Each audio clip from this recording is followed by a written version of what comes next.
What is happening, everyone? My name is Justin Woodward. I am one of the co-founders of the Mix and Black Voice in Gaming, as well as an advisor on the Humble Black Game Developer Fund. Welcome to another Black Voice in Gaming, where we are going to talk to some creative and talented Black game developers. It's been a minute. We are back. We're going to be doing more of these in 2024. But before we hop into today's showcase,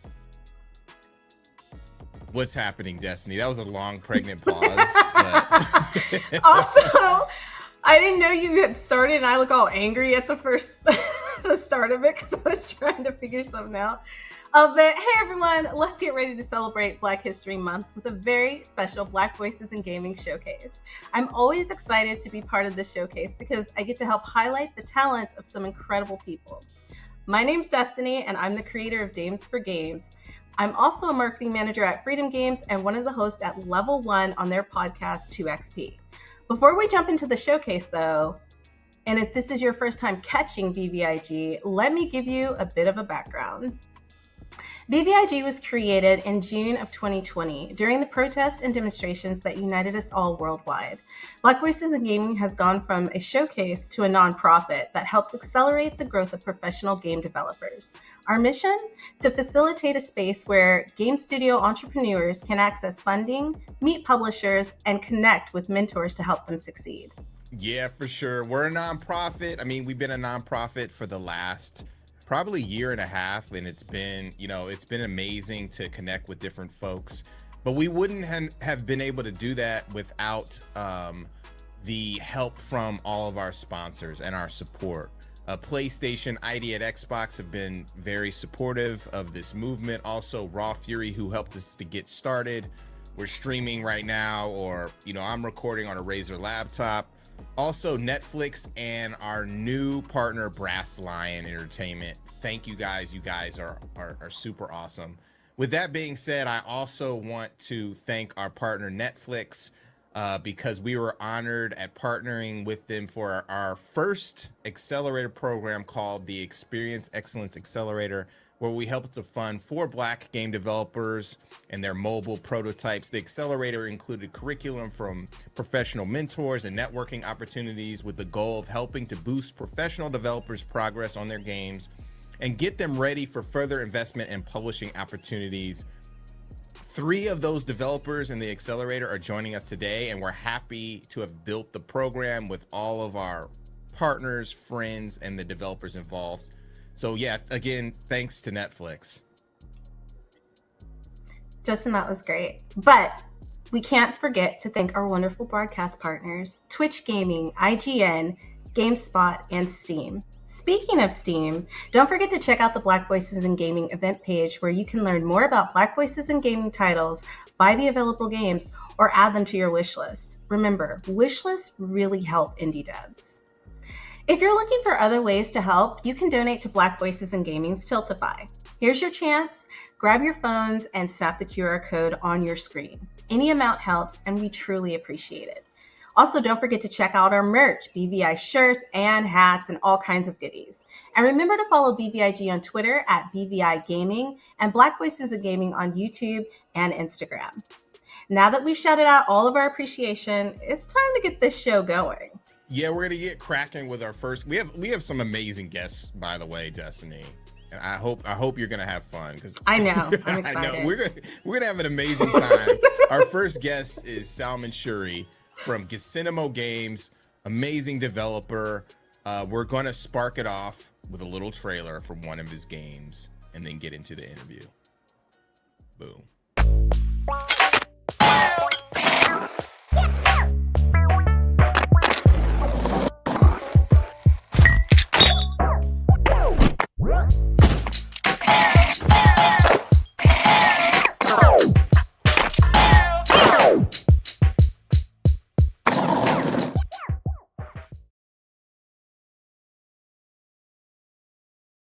Oh my God, we are here with Salman Shuri from Gisinimo Games. How is it going?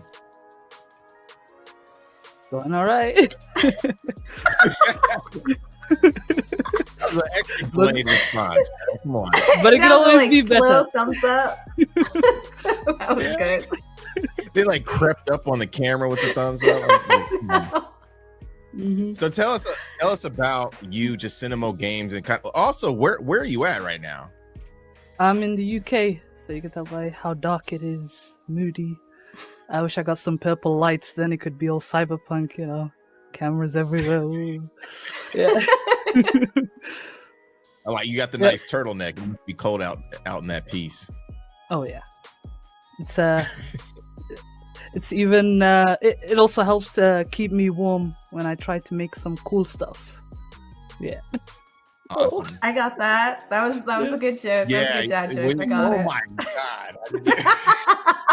Why did that go over my head? I'm just not used to oh my lord! I'm not using that. But yeah, tell us about Jacinimo Games and what you've done. I mean, you've accomplished so much. You're a professional developer. It's very inspiring to see like your prototypes. Can you tell us about your company and what you do? Jacinimo Games is a solo outfit for the most part. It's usually me, and when I get the chance, collaborate with other people as well from time to time. But for the most part, it's just me. I'm handling the art, design, biz dev, whatever, everything that's not to do with accounting. Thank goodness. Yeah, that. But I've had initially, I did it out of spite, honestly.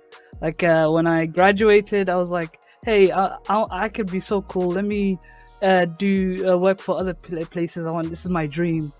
And when that chance wasn't offered to me, when I kept getting like no replies or like comments that were like, hey, we don't think you would fit with our studio culture, just based off of a CV, graduated, whatever, it put me off. So just as like a middle finger back of sorts, you had your chance, now it's my turn. I thought, yeah, I tried to go on it on my own, and it's been it's hard to be motivated from just spite. I was motivated by how people reacted to my work, and that spurred me on to do different things. Because I initially didn't think I was going to be a game developer. I thought I was going to be a writer, or then my dreams changed. I wanted to be an animator, and then changed again. I wanted to be a writer, and then all of those interests came together with games, and I get to. It's fun having the freedom to do different things. One day I could be working on a boxing game that's a spelling bee at the same time, or a game where you're dogs in space that control a spaceship with a single button. Or what else crazy idea did I have? Or a guy having a bet with the devil and you can't use your feet, or a golf ball with a gun for some reason. Yeah. And you can't use your feet. It's a dance off. Oh, yeah. Wait, is that a real game, or did you just come out with that? Now? It's a real game. I got covered by Vice for that game. Oh, it's like a little demo prototype that we made for publishers, and we just released it online publicly, not expecting anything to happen. And then we saw like people writing an article on it, and I was like, "Yeah, hey, thank you." That's so cool. The tagline was inspiration from. It's I would say anything that's not to do with games. Usually, the most inspiring things comes from looking at different things or having to deal with my family. I'm the oldest, so I usually have to make sure some things are going right. And that tends to spur a bunch of ideas, and also trying to see if I could capture their interests. If it's not Fortnite, it has to be something. And the spelling bee game came from like, hey, I had to do a jam, and the theme was words. And I thought, what about making a spelling bee game? Because my little brothers I was trying to get them to do practice their spellings and write quickly. And I think it was a success, because while I was working on it, they'd just come by my desk and go, hey, can I play that, please? Please let me play. And if I can get... Yeah. That's awesome. Oh, cute. Mm-hmm. Yeah, it's like all endearing and stuff. Mm-hmm. If I can get their interest, I'm doing something right usually. If it isn't, it's like, oh, how do I sort this out? I need to make all the kids want to play, for good reasons, not bad reasons. You're not trying, but yeah, whatever. Wait, so when you were just real quick, so when you were doing this out of spite, was it out of college or out of high school? It was out of university. Okay. I tried to strike it on my. I tried to build up my portfolio, but I don't know whether it was my jack of all trades kind of dealing with things that made me not get considered as much, or if it was just because my name was like, oh, sounds ethnic. What? No, that is a thing. So that true. That is Yeah. definitely a thing. So, I mean, when did you start your developing company? Like, I know you were like out of spite, but like, how long did it take you to decide, like, right out of university? Was it like a year or two? Like, when did you actually start it? 2 years, actually. 2 years that I tried and all that. But while in my company, informally, I was making games about a year afterwards. But then when it became more official, it was in like late 2019. And that was like after I got my first industry job, which actually, funny story about that. That came from just being annoyed after seeing like the 200th, what was it, or 300th, like rejection, or which was just a silent, like no reply, and then ranting on Twitter saying, "Hey, this is not fair. I don't have 3 years experience on a AAA game or AA or whatever."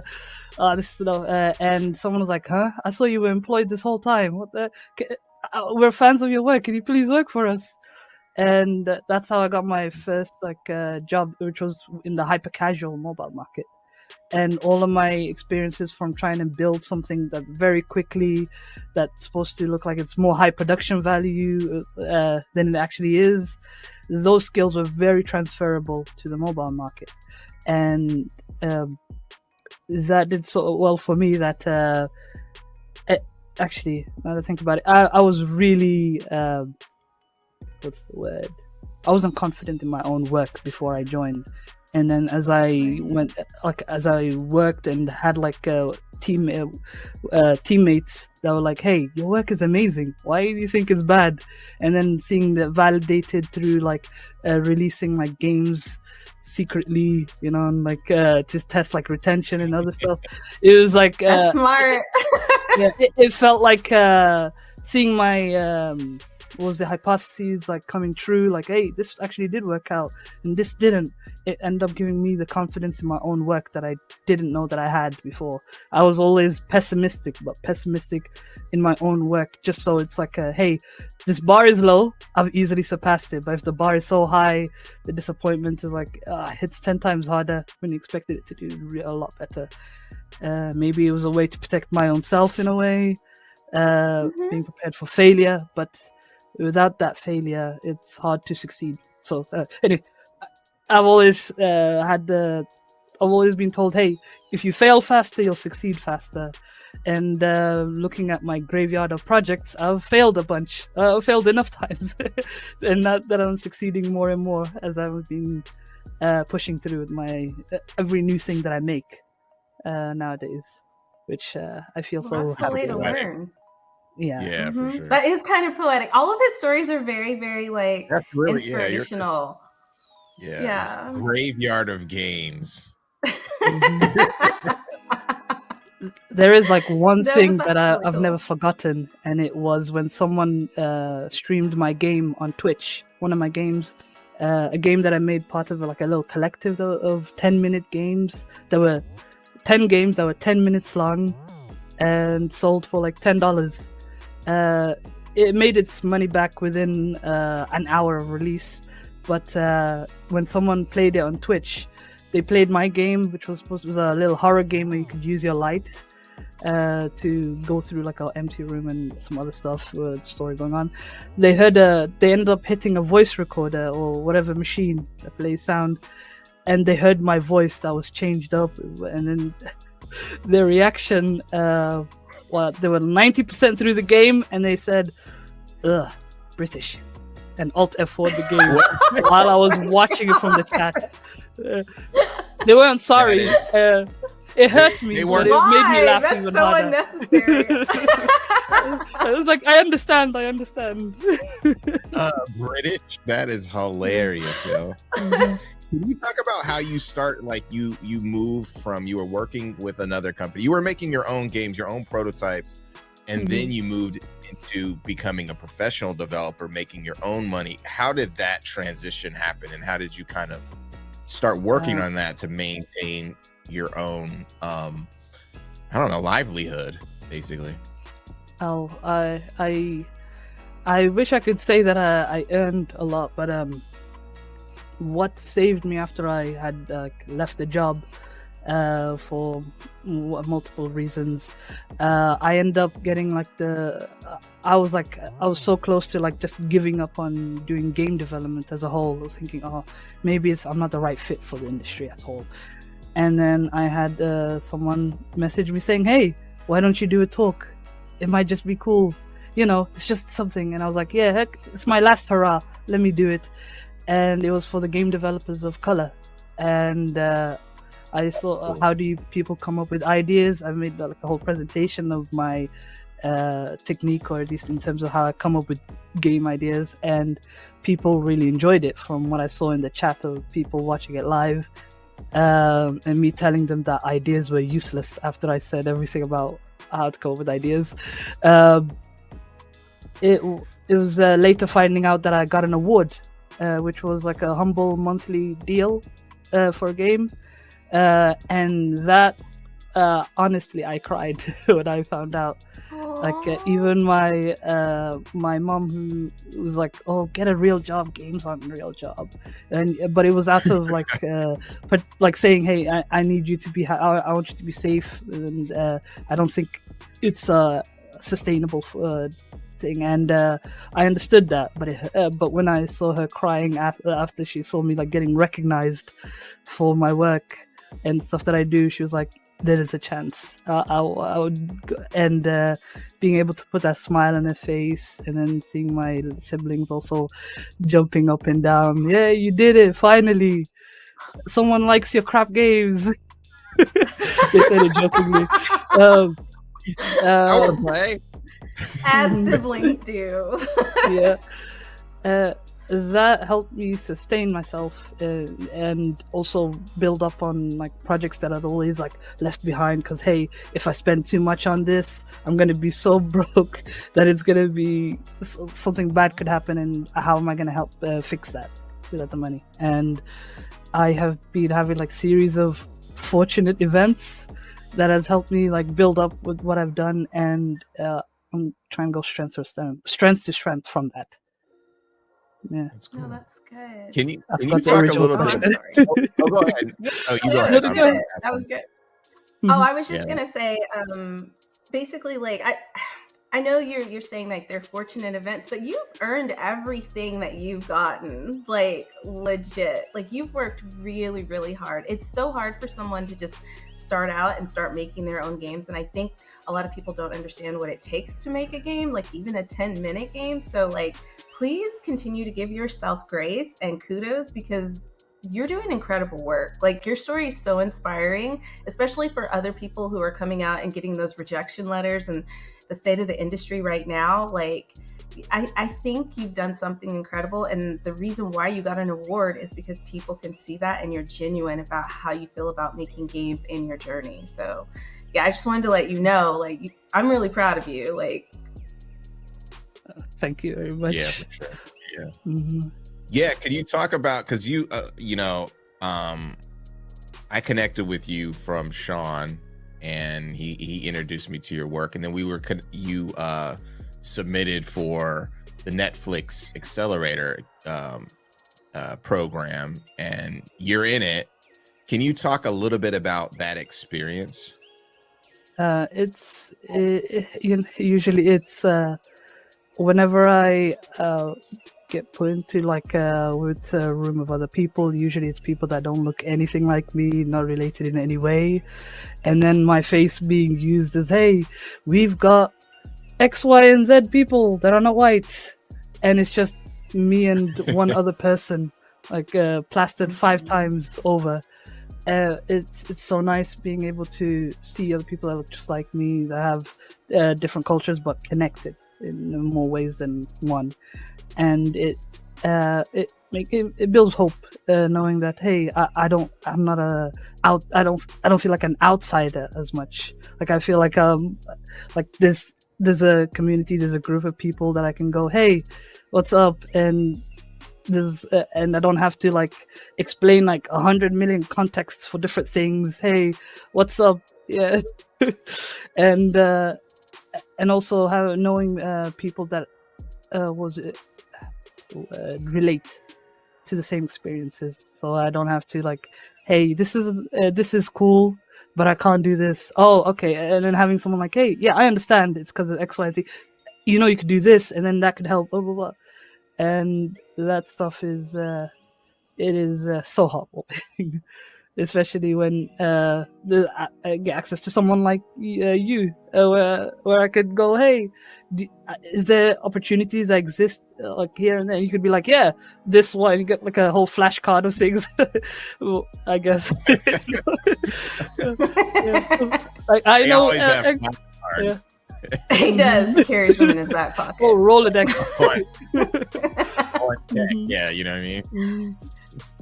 Oh, that's great. Inclusion and diversity is so important, and seeing people who look like you in the gaming space is really important, which is why Black Voices in Gaming is so important. And like, also want to give Justin his flowers, and Alfonso and everybody who's been working to make this happen, you know? So like, I don't know. It's great to be a part of this, because I think a lot of people still don't realize how hard it is for us to be in an industry that just doesn't have a lot of our faces in it.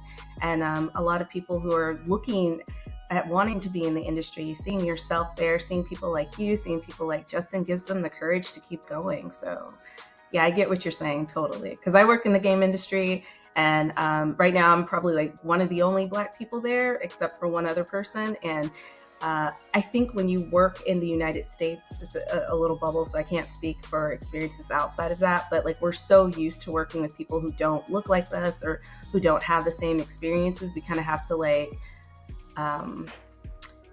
chill who we are. I don't know how to say that good way, but like, we can't we can't always be our authentic selves. Yeah. And so like, I love that this opportunity with Netflix allowed you to feel like you could be yourself, and seeing other people who look like you, because that is very important. Yeah, it like really broadened my understanding, especially of younger developers such as yourself, like what you're doing, how you're working, because everyone works different. I think how you're working is very interesting. And I really think, I did have a quick question too. What would you tell developers who are trying to get in to do to keep things moving? Because a lot of us, even myself, when I started in video games, I had a hard time figuring out a path. Your path was different from my path, but I just kept forging ahead as well. I would say release something quickly, because usually the moments where I got my biggest fortunate like happening came from after I just released something, big or small. People end up like I gave them something to remember me by, like something like, usually people say, hey, if you give people, usually don't remember the emotion, what they did, but they remember the emotions you gave them. And usually you get that from like experiencing a certain medium. And with us, it's games, and that could leave something lasting in other people. That could then be like, hey, I remember this person. Their game made me cry, or I heard a British voice. Yeah, that guy might be cool, but he's still British. Yeah. Mm-hmm. That's funny. Yeah, that's good advice. Just do it, basically. Yeah. I think Justin, you gave that advice one time. You just gotta do it. You gotta push shit out. Like, you gotta push it out. Make stuff and release it. So where could we first of all, what game are you working on for the accelerator, and then name a couple of the other games that you're working on, and where to find you. I know you're working on 1,000 games, but For the accelerator, I'm working on a physics-based. You're a snake that delivers mail to hard-to-reach places. That's also trying to pay rent because they're about to be evicted. And you can imagine all the snaky movements as you're trying to climb up to really hard-to-reach places, and trying to make sure that you deal with corporate shenanigans on the way around it as well. Yeah. I wish That's I could cool. say And- it way better, but yeah. No, it's cool. No, that's good. We'll post some footage of it. And then, yeah, where can we find out more about your games? Where can we find your games, and also you on social?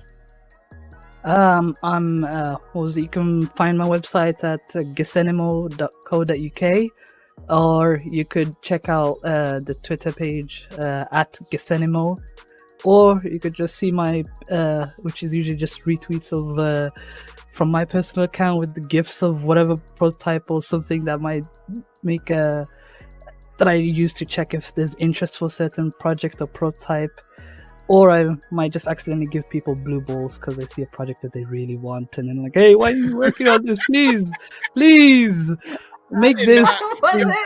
I wasn't ready for that. We almost made it through this interview, and then you dropped the. Oh, wait, was that? I don't want to end the interview with blue balls. You know what I mean? I'm sorry. I'll make a port it to Switch. Yeah, that's what they say. Port your blue balls to Switch. Oh my god. All right, I'm gonna put on my sweat. You're too much. You're too much. Salmon Short, thank you so much. Get Cinemo. I said just Cinemo. Now I have it. Get Cinemo. I'm gonna tell people that I'm gonna wear my sweater. You know what I mean? While I'm making games because it's too cold in here. Too cold in this piece. It's GIF, not GIF. Full circle. Full circle. Yeah. Thank you, Salmon. Thank you. Everybody watching, we want to thank you for tuning in, and for all of our guests this afternoon. You guys are great. If you're enjoying what you are seeing so far, then consider supporting our developers through our Tiltify. Again, we're a nonprofit. All the donations help Black Voice in Gaming and XP, the developers we're working with, and everything, all the programs that we have. While you're at it, also take a look at our Steam page to wishlist the titles on today's show and so much more. All of the Black Voice in Gaming cohorts games are on the Black Voice in Gaming Steam page, so definitely check them out. It helps the developers tremendously. Awesome. And Justin's right. Make sure that you wishlist. Even if you don't want to buy it yet, make sure you wishlist. But I also wanted to announce something super exciting. The Dames for Games Showcase will be having our third annual showcase March 6th. We're celebrating Women's Month and teaming up with some incredible sponsors and other women-led organizations. Don't forget to mark your calendars. That's March 6th. March 6th, baby. You know what I mean? You. But okay, we did a lot. We showcased a lot. We talked about a lot, and I want to get back into the interview. So the next guest is Tabo, and he has a very interesting game that I think you all will enjoy. Let's twerk. Bootylicious. Let's go. Let me see you shake it. Let me see you throw it. Let me see you bust it. Let me see you bust it. Let me see you shake it. Let me see you throw it. Let me see you bust it.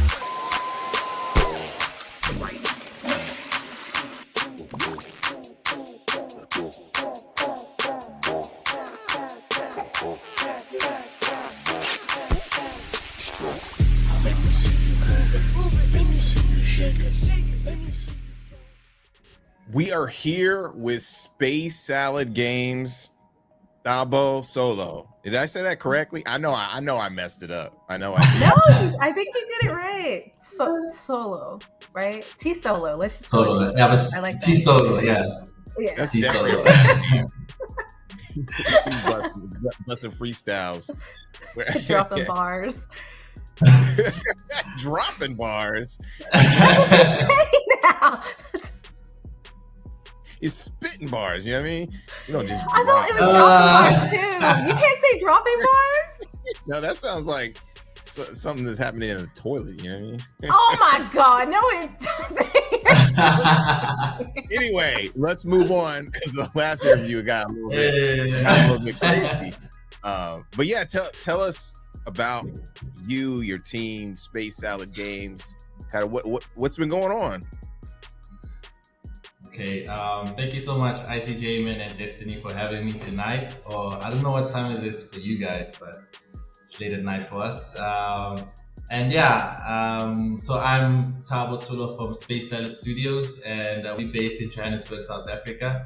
I was telling the guys earlier, this is the hottest country right now, for obvious reasons. Yeah, a lot of good reasons. But yeah, hopefully we're the next hottest thing to come out of the country, the continent actually. So we are an independent gaming studio based in Johannesburg, South Africa. We are a multi-award winning gaming studio that specializes in gamification and turning social commentary into fun and educational games for the whole family. And we've been around since 2019 and going strong. That's dope. That's cool. Can you tell us about like how Hot Buns is an educational game for the whole I never thought you'd ask. Because you got yeah. Hot Buns. And yeah, I don't know. I let my kids play it. I don't have kids though, but I would let them if I had kids. I would definitely let them play. Just based Hot on the Buns. name alone. Just based on the name with alone, the Z you'd be like, too, yeah, you know what I mean? yeah, with the Z. Yeah. So I'm glad that you asked because we get asked that question a lot. So what I usually do is to answer the question, I'd ask, what's like the first thing that comes to mind when I ask you about what is the origins of twerking or what is twerking? Oh, just in twerking? Oh, you're asking us what twerking is? Yeah. You know, teaches you how to twerk. You know, we're also black. We need to throw someone else in here to ask that question. Let me ask Destiny because I've asked you before. Let me ask Destiny. What's the first thing that comes to your mind when you think of twerking? Like, you better not twerk, Destiny. I'm not. I think of like clubs, girls in clubs, Megan Thee Stallion, things like that. Yeah. No, scientifically, booty popping. The gyration of hips. When the gyration of your hip that makes the muscles in your gluteus maximus. The cheeks clap. That wasn't scientific. That's mad. When the gluteus minimus meet the gluteus maximus and the produces the clapping clizap, you know what I mean?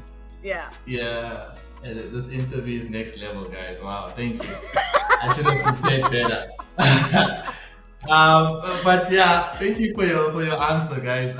And that's usually the thing that comes up. So what we decided to do was we actually were making this game from a game jam, and we were like, twerking. Like, what's the whole fuss? You know, why is it so popular? Why do people like twerking so much? And we did our history, asking ourselves, where does it come from? Where does it originate from? And we came up across a couple of articles that speaks about it originates from West Africa, and it's a cultural dance, you know, praise and worship dance that has been practiced for centuries, you know.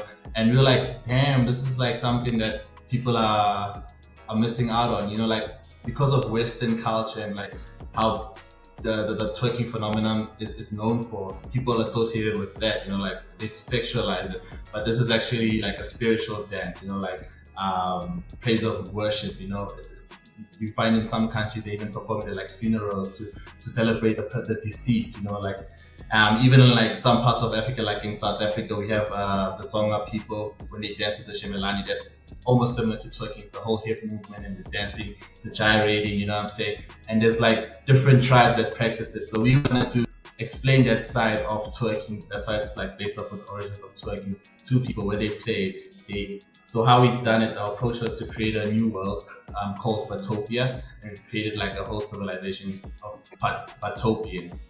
And in this world, it's like similar to our planet, so it's like a parallel universe. Just like how you rank high in society if you're like a doctor or lawyer. I don't know if that's still a thing now, but like that's how it is in Batopia. Like if you have a big butt and you can twerk, you rank high in society. And for the other guys that if you have a big butt, I'm not trying to be funny. I just want to make sure I heard you right. If you're the bigger the butt, the higher in society you are. Yeah, because you can twerk. You can, yeah. Okay, okay. I'm just making. Yeah, because clear. yeah, definitely. That's the way it is in the United States too. You know that, right? So like that's like the bigger like the hot butt. girl The bigger, summer. yeah, you have the status if your butt is big. You know out what? here. You're actually right. That's why people are getting these like BBLs and these really dangerous BBLs, cosmetic surgeries because no. Cement butt injections and stuff. Anyway, That's crazy. keep going. Yeah. I'm sorry. But keep going. Sorry. Yeah. We have a hashtag of our own, Hot Bun Summer. You know that derives from that hashtag. But yeah, so you rank high in society because in Hot Batopia it's highly revered. It's like a praise and worship. You like one of those people everyone looks up to, wants to be in society. And then just like in our world as well, there's outliers. That you can be like creative, you can be an athlete, you can be an artist or a game designer. So in Batopia there's they call it the Booty Olympics that happen like every year, and this is where the normal butts can participate and rise up above and become something in their society and be respected and also earn money so that they can eventually get a BBL if that's something that they want. Wait, that's you can get a BBL in the game? Yeah, you can because you get money like coins, and then you can like dress up your character, get skins that that kind of This is wild. I'm trying not to laugh, but it's just like some of the concepts of it are really funny. But like that's oh my god. When is this game coming out? It's actually out right now. You can get it on Steam. And, Gotta get it. It's funny. Like the game's really cool. The characters are like actual, butts. So it's funny. It's very comical. We had watched hours and hours of twerk videos and studying the different butt types from like. Okay, I don't want to go into too much details, but no, that's cool. That's really cool. interesting. Like what you're saying about just twerking in general is different, right? Because it's not sexual. It's not like dropping it like crazy, right? Because when you said like having somebody twerking at your funeral, I would not. I'd be angry if at Big Mama's funeral there was. Aunt Janice was twerking, you know what I mean? I'm like, no, but I think that just shows the gap in the cultural difference between African Americans and then like the motherland, right? There's just so much we don't know that we take from there, you know what I'm saying? Or so much that's like within our culture that we didn't realize. So I think it's really cool that you were able to make a game like this. Of course there's like going to be comedic moments, and even explaining a game like this is like going to be comedic. So no disrespect. I think it's really cool because I think it's going to grab people's attention. Like butts grab people's attention. So but I'm glad that you add educational, like they do, like yeah, he sit there. He watched hours. Well, not the butts, but yeah. I also learned how to twerk, so people usually ask me, can I twerk? And I have the technique. It's all in the knees. Oh, really? You throw your back into it. So. No, I mean, like, I had to, not everybody can twerk. That's really interesting. If you've ever seen like some of the African tribes dancing, like there's a lot of like popping and locking with what they do with their bodies. It's really fascinating. Yeah, the skills. I won't lie, like I respect people that twerk for a living now after learning the art form. Like it's not for the faint heart. I can't make my cheeks clap though, but I can. Can you make them move like independently? Oh my god. I don't know that there was the age restriction on this, but like I can. I was really asking and you're making me laugh. I You're was like serious. You're putting things in my head that I don't want to see I'm right now. sorry. Let's- I was really curious. I'm sorry. Go ahead. Yeah, I can. I don't know if that's the show. You know, that's the type of show. yeah, but, this like, is, yeah. yeah.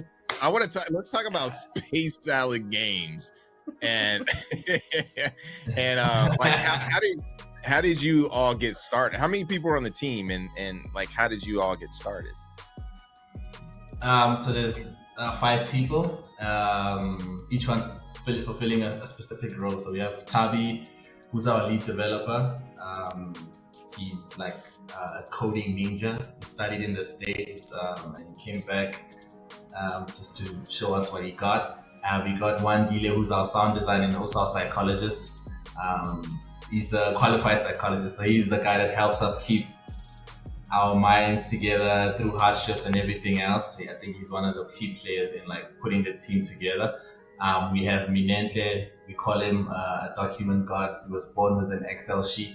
He handles all of our bookkeeping, our admin, you know, like he's a ninja with that type of stuff. He also does our tests and our sound effects. And then we have Neo, who is our 2D artist. So all of the illustrations, all of the art that you see in our games is probably done by him. And then there's me. I'm like a game designer, so I come up with the concepts, and I'm also playing the role as the CEO right now. And how we started, pretty funny story, but not so funny. It's funny now because, you know, we're over and we're a lot older. But and this is where you believe it, like when you something like divine timing does exist. When we started out, we were part of an enterprise development program, and they were looking for the next big gaming studio, Black, specifically Black, because at the time there was literally like 1 or 2 Black developers in the country. I don't know about the continent, but they were looking for the next big thing, and they were looking for like the biggest studios in Africa. Like in Africa, in your country, there were only like 2 big. Yeah. Not even studios; these are individuals. Because when we were in South Africa, yeah, like 1 or 2 big names. I'm not counting like students. I'm talking about like people that are practicing, you know, that are like doing the work. Yeah, but it's changed. That's growing, you know, which is, and then so they were looking. This big telecommunications company called us in, and they were like, "Yo, this is the plan. We don't know how to do this, but we're gonna bring in different creators from different industries, young, vibrant." Energy. We're gonna come put you guys together, and then we're gonna get you incubated so that you can eventually build a studio. So when we started out, there was like 11 of us. Those guys from film, those guys from like psychology, sound, just all different creative spaces, and also like professional spaces themselves. And then it was hell. I won't lie. Like the pressure was high. We had to learn and also produce work, you know, like, and there was a lot of funding put in there, and it was like, there was a high pressure situation, like to a point where even Tabi, our developer, he was in ICU because of like so much pressure, and like he got COVID. Yeah, it was hardcore. But out of the 11, the team got smaller, but the vision got clearer, and then the other members left and they did their own thing, and we stuck together. And we were like, okay, let's start from the beginning, because there was so much happening. There was a lot of conflict. There was a lot of pressure, you know, and, you know, diamonds are formed in high pressure situations. And that's what we like to call ourselves. And we started focusing on products. And like, okay, like, how do we work together? How do we build a studio? Let's start with the games. Let's see if we can work together and make a game. And we started prototyping. We started entering a lot of game jams, which we won. We started participating in like international game jams as well, which we also won. Started to make our own games. So we started refining the craft, and then from there on we started learning the business element. How do we then sustain ourselves, you know, because it's like now we look serious, we have to be professionals. And then we got to a point where like we've been winning so many awards, but we didn't even have a game out. Like there was a time like this last year, we were like top 5 best studios to come out of the continent, and we're even like competing with like some of the well-established studios, and we're winning, you know, we're going head to head with them, and we didn't even have a game out. So we're like, hey, we have to like really be serious and like have a game out and start like learning the whole art from ground up marketing and stuff like that. And that's essentially how we started and where we are right now. What are some of the other? Yeah, that's such an I mean, when you were describing everybody, it would sound like Wu-Tang, you know. Oh wow, you talking up the W, you know. I was like, you were like, you can call us that. That's how we call us. Yeah. Yeah.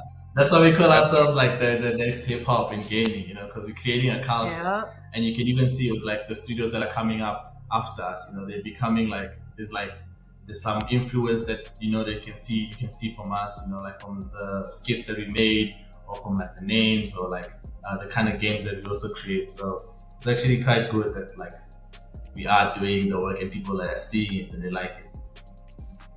That's cool. So what other stuff that you guys have that's heating up? Does your team work on multiple games at once? Multiple concepts, or are you just, because I know you were working on that, and you're also in the accelerator, the Netflix experience accelerator, which is awesome too. But yeah, what else do you have cooking? So we have like 8 games in total, but like Hot Buns is the most finished product. So we do create, like, it depends on the situation, how much inspiration that we have, and also how much time as well. And because we're independent studio, sometimes we have to like juggle between different projects depending on like where we're getting money or funding. And again, inspiration is always social issues, and we try to like turn them into like fun games. We always like say we want to take broccoli and put the cheese on. So the games that we're working on right now, there's one where it's a game based on our political history. It's a political satire and parody game called BViG. Our elections are coming out right now, so we're trying to like see if we can stir up the nation and get more youth voters to participate, because like the votership is really down. We have another game we're working on called Pony, which is about rhino poaching and animal poaching. That's also something that we're working on right now. But in the future, we're trying to like revisit some of the games in our backlog. So we have one game about a zombie apocalypse. It's called UZG, Untitled Zombie Game. And you can play as a zombie or the survivors. And the zombies are like cool guys that want the human beings to come join them because it's so nice on the other side, but the human beings don't know because they're like scared of these guys. And then we have another game about waste management and recycling called Dopa Dash. I think that's one of our biggest products. It's the one that's kept us alive for this long. It's about waste pickers. So these guys in our communities that ride on trolleys, and then they like go to different neighborhoods and they take out the trash out of the bins and they recycle it. So we've turned that into like a Need for Speed. So those are like the types of games that we've been working on so far. And there are a couple of games that we're also conceptualizing for the future, which we're really excited about, which I can't really talk about right now. But yeah. It's exciting. That's awesome. Sure. Thank you. Yeah, so finishing things up, where do you guys see yourselves going in the future? I know we've talked about this, about kind of the competitive nature of developers, and then just like really trying to be on the come up in South Africa. Where do you guys see yourselves? Yo, man, we want to be like the next hip hop of the industry, you know, of South Africa, of Africa. We want to create a culture, because there's a lot of criticism, like a lot of developers, especially African developers, we create like games that have like a strong meaning or message, and there's no we can't really like sell that, or there's no avenues where we can sell that. So we're trying to like make that commercially viable. We want to like make the next Elden Ring, but like a South African version, or the next GTA, but an African version, you know, like just we want to be the guys that push through that and break through that barrier and show that you can be profitable by telling your own stories and making games that appeal to our people, you know what I'm saying? Just not like what other people are doing, because we tired. I'm personally, let me not say about other people, but I'm tired of seeing like the same games being made over and over again and keep getting these massive reviews and making all of this money when we have like just as many or more awesome stories that are untapped, and that's something that we want to do. We want to show that you can be profitable just by being yourself and telling your own story. Absolutely. I'm here for it. Yeah, that's dope. For sure. So where can we find out more about Space Salad Games and your socials, all that stuff? Where can we find out more about you guys? All right, cool. So you can check us out on our website at spacesaladstudios.com, or you can check out Space Salad ZA at all social media platforms. So on YouTube, we have skits that we release. So we're working on the new season right now. Oh yeah, check them out. They're really funny. Yeah, I think you've seen some of them. Yeah, but you can check them out on YouTube at Space Salad ZA, and also on Twitter, Instagram, Facebook. Yeah. Wherever we are, wherever social media platform there is, we want to. Thank you, OnlyFans. Tombo. Yeah. What? But, Did you say on? Except for OnlyFans. Yeah, but hot buns needs to be on OnlyFans. Hot buns needs to be on OnlyFans. We were thinking about it. Maybe soon. We'll give you credit for it. You gotta upgrade your membership. You know what I'm saying? Like to get. Thank you so much for joining us, and everybody twerk your way to Steam and grab hot buns now. It's that was good. Cool. It's hilarious.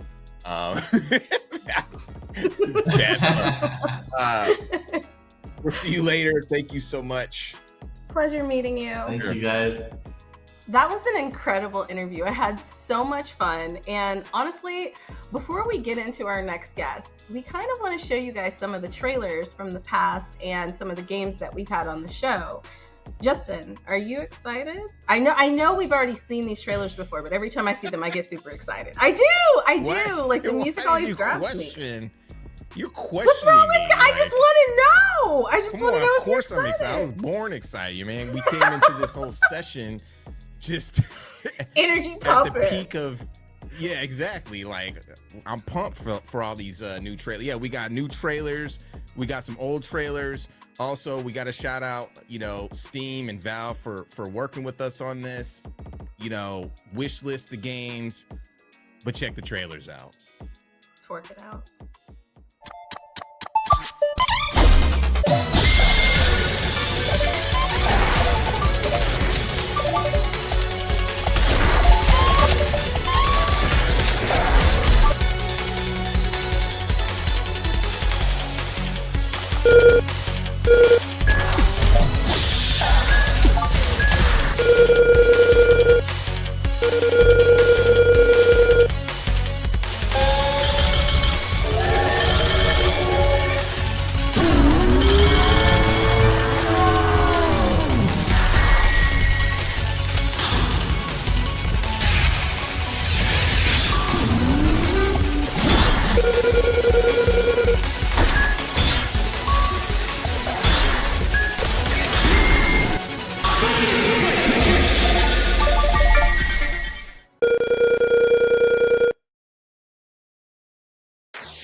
Visit Base, isometric, Ronald Garden, shooter.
for no man. Light speed or slow, always keep composed and know if we cross roads. Traveling by starlight on cruise control.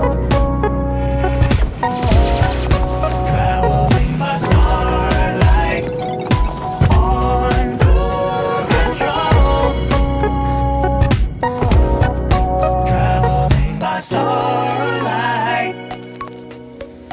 Traveling by starlight on cruise control.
All right, we are joined here with the amazing Ryan Huggins, weathered sweater. I don't want to say jack of all trades, but what you've accomplished with the different studios, with the different games, with your production is pretty amazing. So we want to just chop it up a little bit, talk to you about kind of what you're doing and what you've been doing and that kind of thing. Sure. Shoot over any questions you have. So what Yeah, have you been for sure. doing? No, I'm kidding. So what have you been What have I been doing? It's all like non-leading. Like, please interview yourself.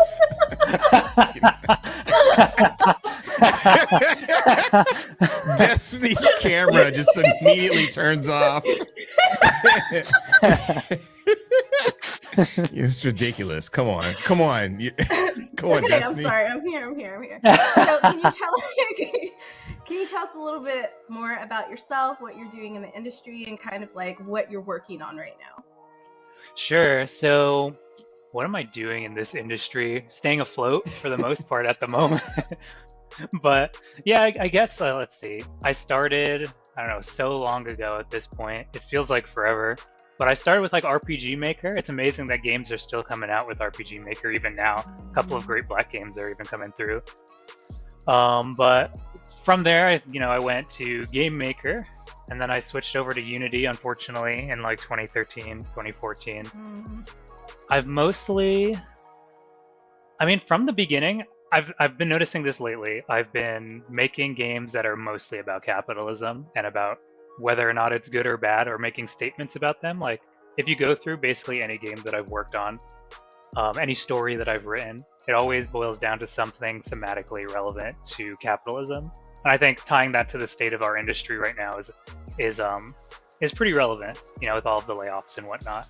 So I'm probably planning to lean more into that direction, like I've been watching a lot of JRPG retrospectives lately, so that's something I'm looking into doing soon. Something RPG adjacent, heavily storytelling. I'm also working on a survival, like turn-based survival game at the moment, unannounced. And recently, I just released Skater Gator 3D on a PC and Xbox, and that game is surprisingly about a skateboarding gator taking the fight to capitalists. I was like, So- what? No, okay. Wait, he's taking the fight to cap. I didn't even know the game is really fun, so everybody has to check it out. I didn't know that was the backstory. Yeah, I mean, it's like, I made a simple 3D platformer with my team, and we're like, oh, well, what's the story? And so the story is basically, like robot capitalists have taken over the swamp and are like dumping oil and other like pollutants into the swamp. And so Benjamin, the main character, is basically taking the fight to them. So this is a sequel. In the previous game, he like grinds the pipes through like the sewers and whatnot to get to the mayor, and basically is like tells the mayor to stop doing this. Like super simplified. The game is very simple. And in this following game, they start doing it again like 20 years after they have basically they've come up with like an agreement, and so now they're like breaching the agreement. And so Grinchman's son, Grinchman Jr., picks up the mantle and brings the fight to basically a factory, the actual factory where things are taking place there. So yeah, the stories tend to be about like revolution, light revolution, or like actually doing something instead of just hoping that politics is going to fix everything, because it really won't. You actually have to take action. So I've been finding that unintentionally almost every story I write happens to be about this stuff. That's You really like so interesting. you're the first studio that you found, Daddy's Quest, right? Dad Quest, Dad yeah. also Dad Quest. Did that have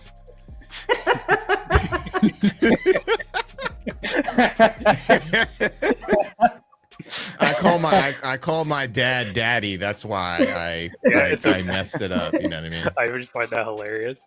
So Dad Quest, yeah. So Dad Quest, the story in Dad Quest is a little bit more convoluted than something like Skater Gator, but it does basically boil down to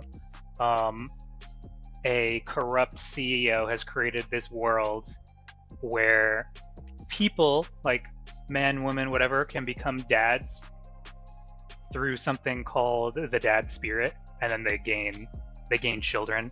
And the story is pretty convoluted. It's a comedy, so there's like a lot of like weird stuff going on in that game. But yeah, it does boil down to a world ruined by capitalism if you really look at it. And then prior to that, I didn't directly work on this game. I was more of a producer, but we made Diaries of a Spaceport Janitor, which is a game where you play as a spaceport janitor and you basically pick up trash, and like for the whole game, and that's it. You like go around, pick up trash, engage with this spaceport, ultimately engaging with people who I guess can have who just pass through while you're kind of stuck here, like not really a protagonist or anything. Honestly, the only game that we've maybe made that isn't explicitly about stuff like this is maybe Paparazzi, but even if you look into the stories there and like the quests and stuff that you take on, there's definitely a lot of left-leaning narratives. I was about to ask that, but then it kind of has that whole Kardashian, I don't know, that whole theme about running after stars, but instead Exactly, right? That whole yeah. There's a funny story about that where like, because I'm not lead dev on that game either, but I was like a UI implementer, and obviously I'm a co-creative director over at Sunday Month. But we did have a big discussion about whether or not we wanted to add, for lack of a better word, like, I guess, some really deep meaning to the story of Paparazzi. It was coming out around the pandemic era, and the studio at the time was going through a lot of questions about like, what do we want to say? Like, what is it as a studio? What do we want to say with the works that we're making, like collectively? And there was a point when we were asking ourselves if we were going to, in the story, juxtapose paparazzi, I guess as a career to like war photography, and see if we could draw some like really interesting comparisons to like different types of photography from different types of eras. We ultimately decided that we wanted to keep things a little more lighthearted, but there was I like real story where like your grandfather was a war photographer and you are like this dog paparazzi. and like trying to draw comparisons to like what is value in art, and like is my job valuable to the world versus like the work that my grandfather did, because there's so many narratives about like things that were done like years ago always have like more value than things that are happening now, like things are trending towards more vapidness. And we were gonna kind of analyze that. It seemed like That's at the interesting. time, given COVID and whatnot, it could have been pretty heavy, so we decided not to lean in that direction. But there's little pockets of those types of stories being told through the characters, like specifically in Paparazzi. But you can see that we probably chose the right direction for Pup with like our like 98% positive reviews. People just being like, God, yes, a game where I can just take photos of dogs. And then instead of like, flashing back to like war photography World War imagery. II, yeah. Yes. Yeah. People needed to be uplifted during that time Yeah. So for sure. So But that's the kind of stuff that I find myself drawn to lately and have always been, but sometimes. Yeah, I was even gonna as a creative ask, director. like, have you always been drawn to those kind of stories and that narrative? Like, when you decided to get into game design, was that something that you really wanted to use the platform for, is to tell these kinds of stories and like focus on these topics? I think, first off, you know how like when you're like a 14-year-old and like the first philosophical idea that you think of is like the craziest thing in the world, and like you're Yeah. kind of probing, and you think that these ideas are incredible. So like one of the first stories I wrote, and this is like a deep pull, very awkward, but I was raised not like super religious. I'm not religious now, but I remember tying morality to religion, like around 12 through 14. And I know a lot of people still kind of do. But I wrote a story, I was playing Halo, and I think Halo inspired me to write a story about a world where like, what if the aliens showed up? And again, I was young, not a great writer, but the aliens show up and they're like, bro, I'm God. And the idea here was that by interfacing with like a non-metaphysical God, like realizing that God is like in the material realm and like a real thing, would sort of challenge the religions of the time to ask themselves like, what have we been looking towards? So basically, religion in some pockets of the world like just disappears, and like Yeah. the world diverts to like Darwinism was That my makes approach sense. I back think that's then. actually a thing with like the Anunnaki and that like a bunch Oh. of that philosophical stuff. And yeah, that's a whole nother story. But anyways, I get what you're saying. Like, that would be wild. wait, what's I would actually Anunnaki? the Anunnaki are supposedly the beings that created humans. Like, Oh. there's a whole thing about it, and like I don't want to waste time talking about I it. mean, You these, brought these it up. things You are can't- amazing, right? Like these are awesome. Well, Tossing it on Anunnaki. Just tossing it out there, being like, "Oh, actually, never mind." Well, Like, It's like actually- deep philosophical, like it has to do with like the text and the Sumerians, and basically how like their like the world starting theories and myths all stem from these myths, from like the Anunnaki. And basically the Anunnaki came to this planet because their Earth was, or whatever their planet was dying. Yeah. Because the core inside of it was cooling off. And so they needed a way to basically, and it's something that we do today, but they wanted to put particles into the atmosphere to kind of like make a greenhouse effect, right? They didn't have the resources, so they came to Earth and they used gold. But in order to actually have these creatures like mining gold, there was like a huge revolt with their own people, and so they created humans. And actually, humans started off as a slave race to the Anunnaki. It's a whole thing. Like, I didn't explain it very well because I was trying to. thanks for the cliff sort of that notes. I thought Yeah, no, that's I thought you were gonna go on another 5 minutes. No, I was gonna- sure, Tracy but to it's cut. really interesting. Yes. It's really interesting.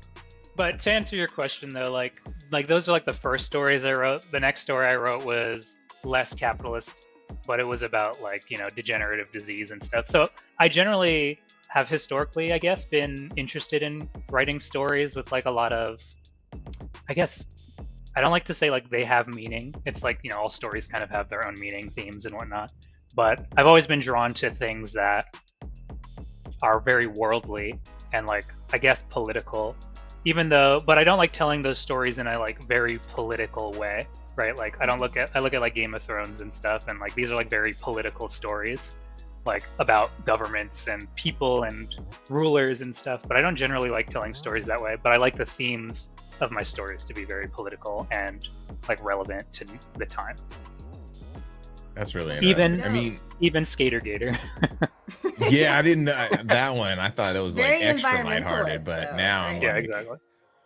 I'm sad. But I think that's the thing. Pollution's Like destroying us. Yeah. Yeah, it is. I just like it when people can like. I do like it when people can like look at your game and be like, okay, maybe if I dig deeper, I find these things. But I don't necessarily want to like beat people over the head with it. Though, Well, no, Yeah, you're like for sure. skateboarding while you're finding these things out, so it's kind of cool. But as soon as Yeah. Do you know mention the that, game? Go ahead. Oh. Sorry, just I was gonna say, do you know the game Awesome Possum? no, not off the top of my head. Now let me explain it to I'm looking it up right now. you're terrible. you. Yeah. 5 more minutes on the clock, Tracy. We are going to I'm gonna explain this Genesis game called Awesome Possum, which is a Sonic clone that Okay. you roll down hills and you pick up recyclables. And in between each level, you answer a ecological question in Okay, trivia cool. form. That's it. I'm not gonna go. No, that's awesome. That's awesome. It's awesome, possum. Like that's amazing. Yeah, I do like doing stuff. I do like doing stuff like that. You know, a lot of the other work that I've done has been like I've won a lot of awards doing like educational or like games for change type work. But I've been trying to like translate that to like I don't really have a word for this, like commercial, retail, like fun games. Oh, you're Like trying to commercialize it. Got it. No, I get what you're trying to say though. yeah, No, like, that I like makes, yeah, that makes sense. Cartoons do a very good job of that. Like children's cartoons, like Yeah. they're able to handle heavy topics, but like in layman's terms, I guess, you know, where it still makes Yeah. it interesting. The kids are still learning, right? like I don't know, Full Metal Alchemist, for example, I have on display here. I don't know if that's called a kids show. I was a Nah. kid when Oh, it's definitely not. I was a kid in Trinidad, like visiting Trinidad when I went to the like what are they called, internet cafes, because there was no internet where I was staying, and I like burned some Full Metal Alchemist CDs? episodes. And I was like, I think like 12 or 13. Then I went home into a dark room and watched like the first half of Full Metal Alchemist, and it changed That's me. a And dark anime. Yeah, no. Yeah. like I was. But- I think we were in college. That was like AI times. You remember that? Was it Destiny? AI times? Yeah. Yeah, I do remember like how dark it was. Like he- Wolf's Rain and do like some all stuff, that and stuff. his but- mom died. yeah. and he lost a bunch. That of was brother. the what was it? The Chimera episode. It was the girl and the dog. Nina? That one. Yeah. That one Nina. messed me up. It was I dark. like, what? It was dark. So Yeah. I think my canon, that and Supernatural, which you know is less dark, but it's still it's Supernatural. Those are like my big canons, and I pull a lot from both of them. Very different camp, plus you know like really dark theming and presented in like a really I don't know child friendly maybe like young adult friendly way. It's kind of the way I've been approaching things. What do you That like? makes sense. Yeah, for sure. So you've been doing this like you were your studio was working on other external projects, and you were also working on your own independent projects. Yeah. Things have been very different in the industry the last year. In the last 3 months, it's been very crazy, turbulent. What is your take? Because you have these through lines of you know, capitalism and that type of thing. What is your take on what is happening in the industry? Well, I would definitely say a big through line is just aggressive overinvestment in things.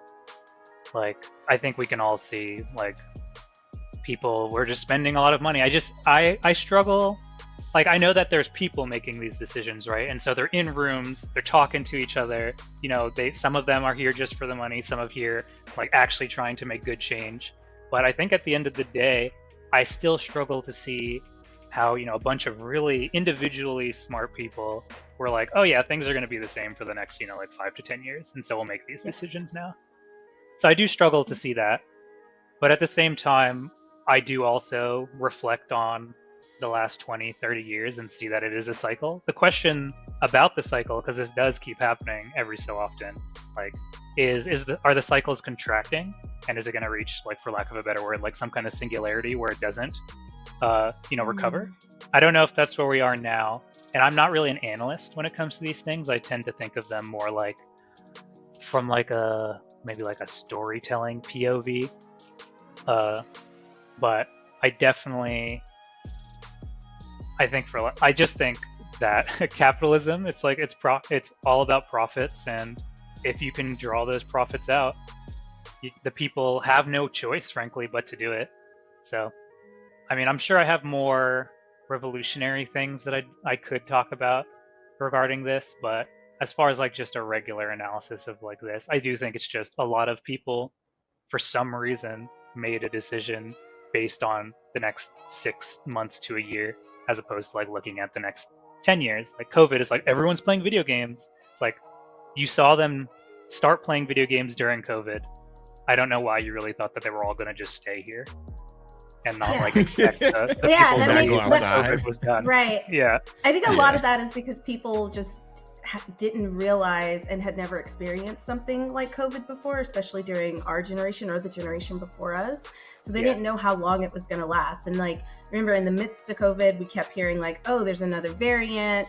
Oh, you know, things are changing. And, but I do agree with you. I think people overinvested, and because they overinvested, they're letting people go so that they're not in the red next year. Because like most of these AAA companies are not in the red this year. Yeah. So. Yeah. And, you know, we only have a little bit of time left, but like, You mean I the think- black? Just kidding. I think Black History Month. right, Black History Month. I think it's, you know, capitalism, you can look at it in like the functional system of capitalism leads to like, okay, we need to make profits, but the system that we created where everything happens on these like 6-month, 4-month timelines, I think that's like definitely one of the big issues. Like we just don't have enough time for things to happen before you have to show that you've made a bunch of money.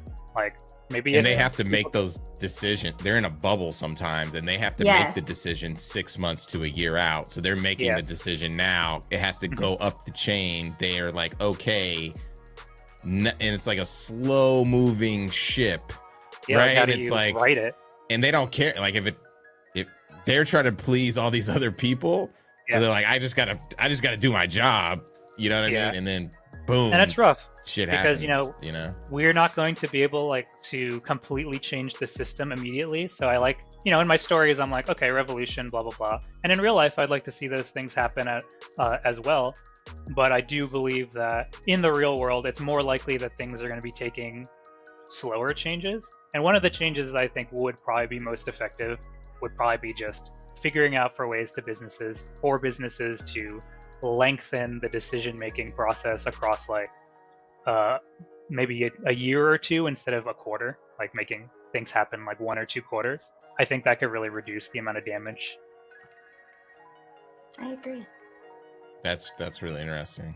Like I like that analysis is good. I think people need to hear that because the immediate assumption is these are evil corporations that are trying to, you know, destroy the industry, when really it's people making these decisions, and it's a little bit more intricate, even if they are not the best decisions, you know. So it's good to, I mean, we have oil, folks we have big oil and like the truly evil corporations, and then, you know, you have people making video games, and I think that those are like just completely different groups of people. Yeah, for sure. So yeah, pick up Skater Gator 3D to like rid the world of the evil corporation. Evil corporation. Save the environment. Yeah. But yeah, thank you so much, Ryan, for joining us. Where can we find you and the stuff that you're working on? Well, you can always find me on Twitter. I'm the Ryan Huggins there. I'm trying to figure out some other places to go though. And of course, you can check out my website. We're all like, LinkedIn, maybe. I don't know. Like weatheredsweater.com. Like that's where I'm going to be. Justin thinks LinkedIn is popping. So you should LinkedIn is the next MySpace. I literally was on LinkedIn earlier, and I was like watching like a video about like physics, and I'm like, bro, I'm on LinkedIn. Like, why am I watching clickbait physics images? LinkedIn is popping. I'm like, I'm seeing executives' dogs running around. Like, I'm like, what is going on? It is like literally that. It is Instagram right now. That's what LinkedIn to me feels like. Long form Twitter posts. Long form. You know what I mean? Instagram. It's like what Facebook kind of used to be. You know. But anyway, it is though. For real. For sure. Okay. Well, but yeah. On that note. Okay. On that note. Thanks, Ryan. No problem. All right. Nice meeting you. Those were some dope games from our cohort, and it was great to connect with all these developers. If you missed any of the games from this event, make sure to check out our website at blackvoicinggaming.org. Also on Twitter /X BVI Gaming, everywhere else Black Voice and Gaming. Go to our website to purchase merch. All of the proceeds there go to the developers that we're working with, as well as operations.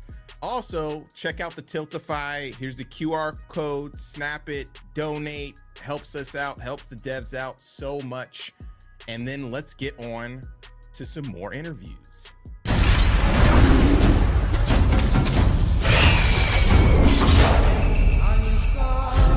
Every story begins at the end of another. Each story carries with it the echoes of those that came before. My Baba, my father, your story was snatched away too soon. My name is Zhao, a shaman of Kenzera. Here, I seek my father's return.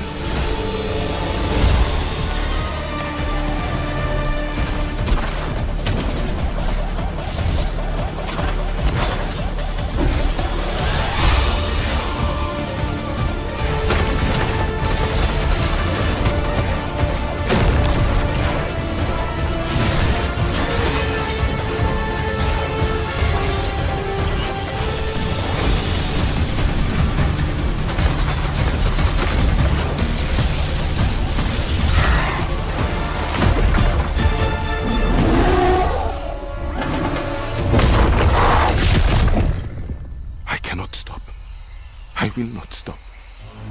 Kalunga, God of Death, hear my plea. Kalunga, God of Death, come to me. Show me you are ready.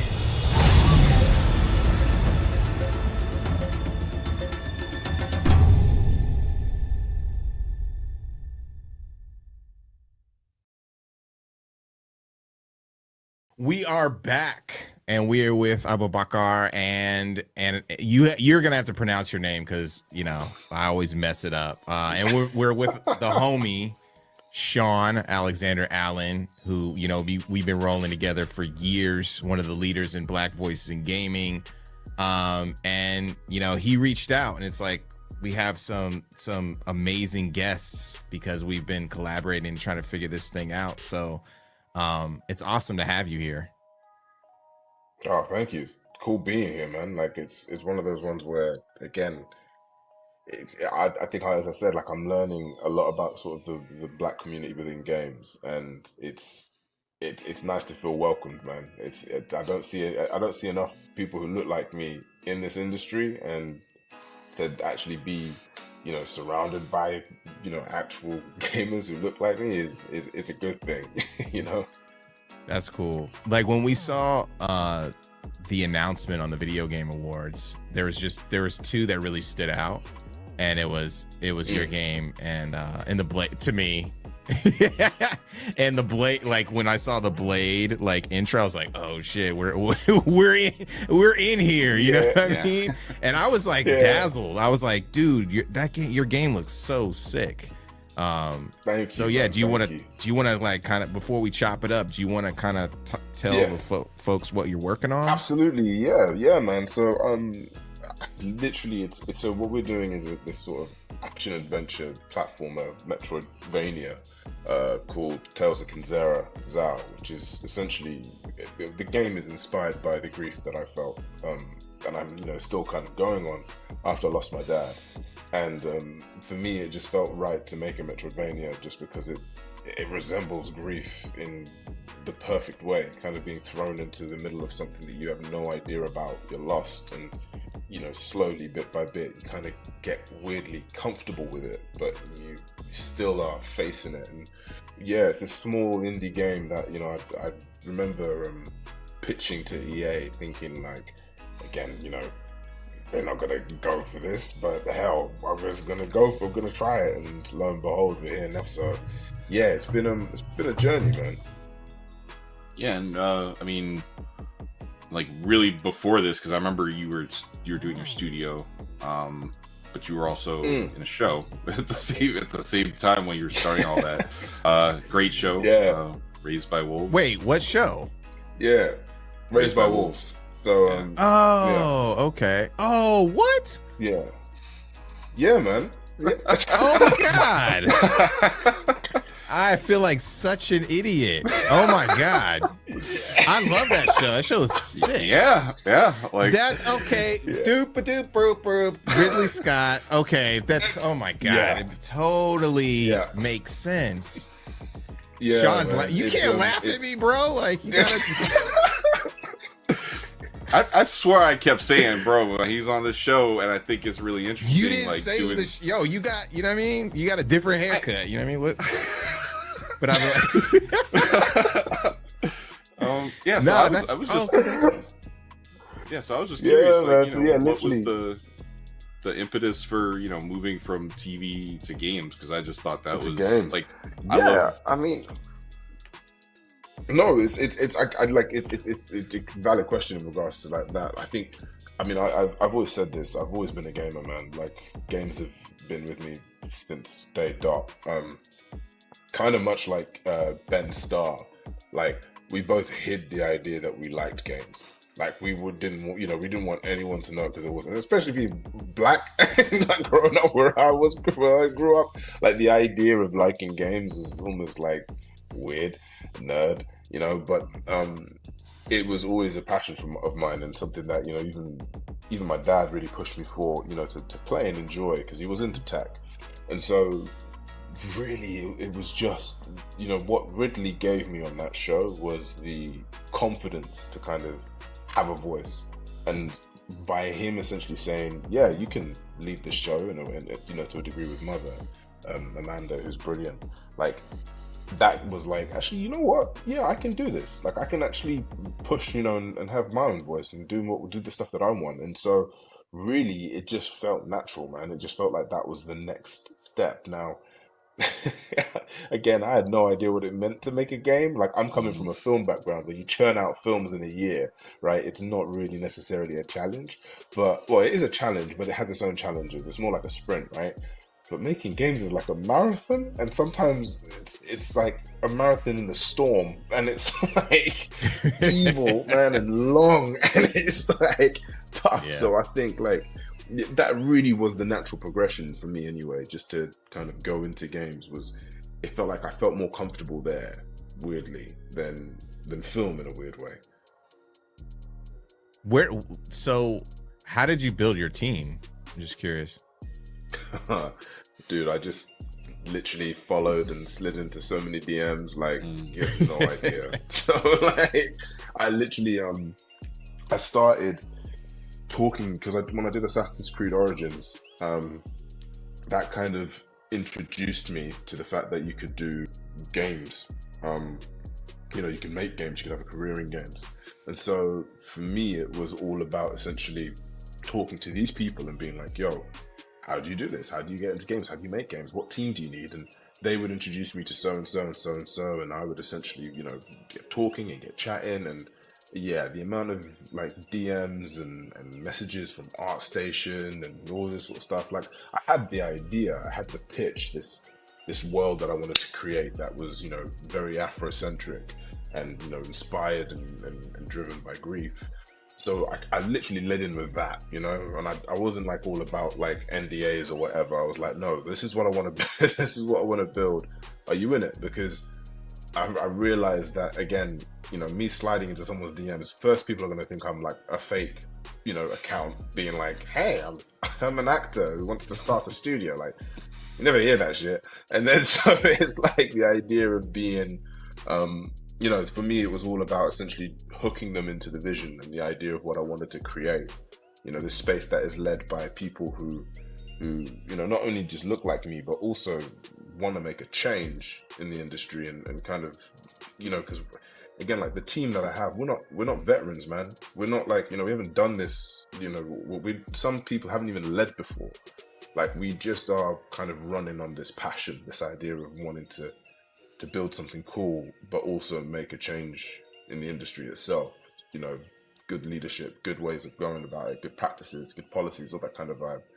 So yeah, man, that's how the team was built. It was very ragtag, you know, and I'll be honest, now that we're so deep with EA, I can say it, like, a lot of the time I didn't know what I was chatting about. So like, it was kind of good to be here now in a position where, you know, they really helped guide us and shape us and you know, made sure that we were doing the right things, but at the same time they kept us being us and kept us doing what we wanted, you know. That's awesome. Yeah. I feel like we no, like, I mean, the thing is that's the through line actually, is because that is game dev, and it's like you need people to give you a shot, because the people who started games didn't know what they were doing either, like, you know, back in the 70s, 80s, and that's actually but like nowadays it's harder to be someone who, like, I have a great idea and the ability, you know, like executing on it, which you're clearly doing, because that demo is, you know, a lot of teams don't even get to that point, and the demo is at a place where you're playing through it, and then when you're like, oh, well, I've been doing this thing for a little bit, it does the perfect thing where it's like, oh, here's this new upgrade for your mask, you're freezing waterfalls, all of a sudden you're doing, you're like, your spikes are introduced. Like, I'm watching it and I'm like, yeah, this is like game design 101, but through like a very, and it's how you make a good game, like, is by paying attention to like things that, I guess, walk you through the experience. And I felt very safe walking through an experience that had a story that was being told to me. And, you know, again, like, I feel like a lot of people, they say, we're gonna go throw all that out. So you did a great job of, thank you, man. Thank you. Like being like, I want to tell the story, and we're doing it through a way that game players will understand. And I think, you know, Yeah. very successful with that. How did you start the it's just design? about respecting the medium. Well, no, that's it, right? I think it, as you say, like, I think it was integral to listen to the medium that we were working in, you know, the fact that it is a game. And I think it's all about respecting it in the same way that, you know, I think a lot of the time, I think it's much easier, or you see it a lot more in games than you do in any other medium, where you can really tell if you don't respect the medium. Like, for example, I've played games where I felt like this should have just been a film. I don't know why I'm playing it, because there's no engagement here. I'm literally just watching cinematic upon cinematic upon cinematic and having no idea what's happening here. So You got to name names. Played, you know, I can't say it, bro. No, I'm just starting, man. We can't name names. We can't name We have names. more We life don't in have- this industry. I mean, but seriously though, it's like, you know, I think, you know, it's one of those ones where, you know, when it came to the design, I really wanted to just lead with emotion rather than necessarily mimicking other games that we've played. And so, again, like, playing into this grief and leaning into the grief, it was about, you know, when it came to designing like a biome, for example, we led with the idea of, for example, like fear, or we would, for example, like anger, and that's how we would design a level, and then that's how we play in the level. And I think, like, by leading in that space or playing in that space, you allow yourself more freedom to essentially be able to kind of play with the level design, you know, and add with the level, you know, and kind of, you know, go into that phase. And you look also at Zhao's journey and you see like, okay, where is he at the moment? You know, the fact that even like in the demo, for example, he falls down this bridge because he's so sort of driven to completing this goal.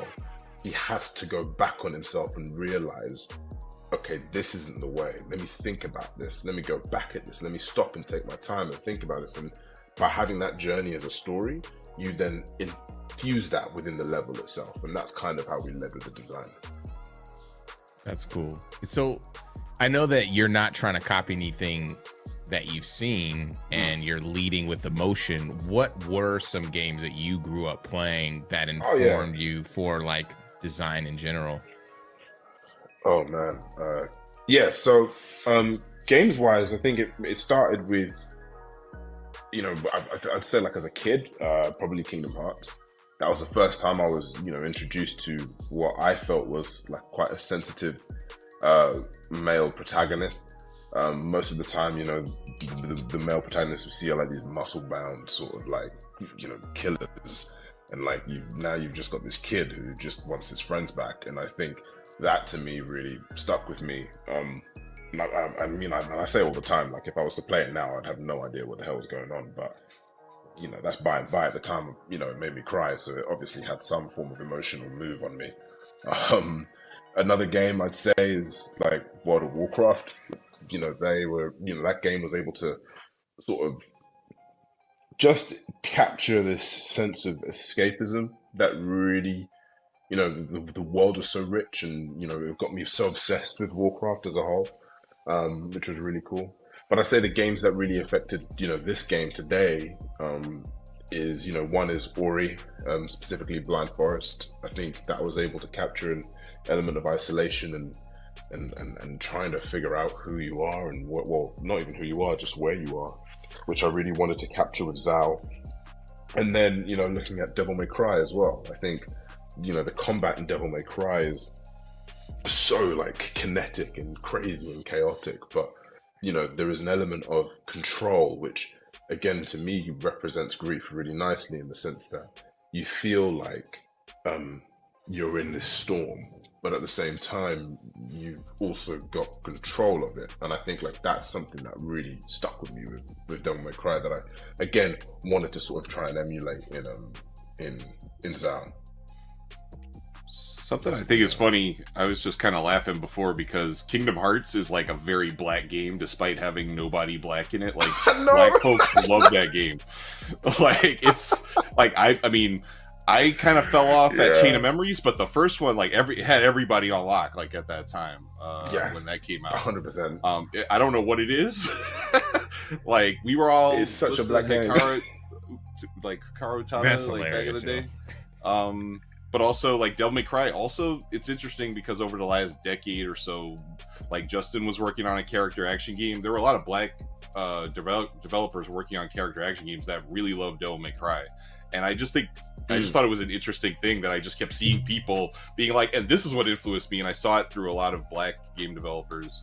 And I just, one of the things I'll also say, to jump in on there, I think with Devil May Cry and Ninja Gaiden and any of these like action-based games, there's a level of expression in those games, in the movement that you, in the amount of movements. It's like, just like, and I'm a big fighting game fan, to no surprise, but the level of expression in those games and style that you bring to the characters adds a lot to why the combat feels so good. The ones with more strenuous and tied down combat mechanics don't allow for as much expression, and I think that that's part of, personally, like the black culture, you know, and zeitgeist and that kind of thing. So that's interesting that you kind of brought that up too.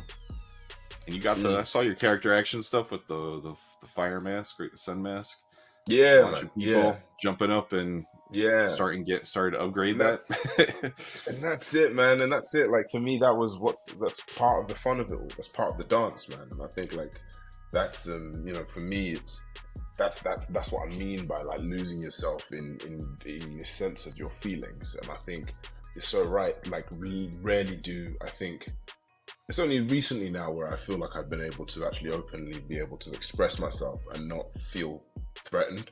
And like, I feel like that's actually been really influenced or influencing a lot of the stuff that, you know, I want to create and I want to put out there, which is essentially, you know, just expression, you know.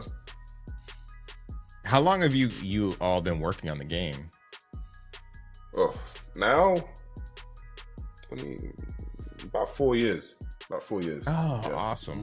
See, people never know. It's like, oh, this is just came out of nowhere. It's like, nah, there's a lot of blood, sweat, and tears. No, man, 4 years that goes into this 4 years. Stuff, you know. Yeah, I started 4 years. Just keep it short and sweet. 4 years. That's it. 4 years. Yeah, that's hilarious. Yeah, yeah. I forgot where we were going with it, but yeah. I mean, you could keep going as far as I think where we were at was. Yeah, it's people think that you announce something amazing and you put out a demo that you spent 10 days on it, and they want to see more immediately when you put blood, sweat, and tears into it. Oh man, like we've been on it for 4 years, and I'll be honest, man, it's one of those ones where I mean, even like in my head, I remember starting game dev and thinking, oh yeah, this will be easy. Like you just think of an idea, conjure something, just do that. Like, and it's like the amount of tuning that is needed is on another scale. But yeah, it's 4 years, man, and it's been a tough 4 years. In between yeah, it's really impressive. In between like developing the game and your acting career, you do VO work too, right? Yeah. What are you still like participating in the film industry? Yeah, yeah, man, I still do it. Like I'm currently doing House of the Dragon, so I'm filming that at the moment sick. for Okay. HBO. So yeah, so I'll be in season 2 of that. I still do voiceover, so I literally just done some work for, funnily enough, World of Warcraft, where I play Brokan, which is one of like the leader of the Dark Spear trolls. And and I did, I still do that stuff because I still have fun in that, in that kind of vibe and world. But truly, again, like I think where my heart really is in game dev and trying to get that to be where I'm gonna have my heart broken the most. So I'm just like getting ready for that, Yeah, for sure.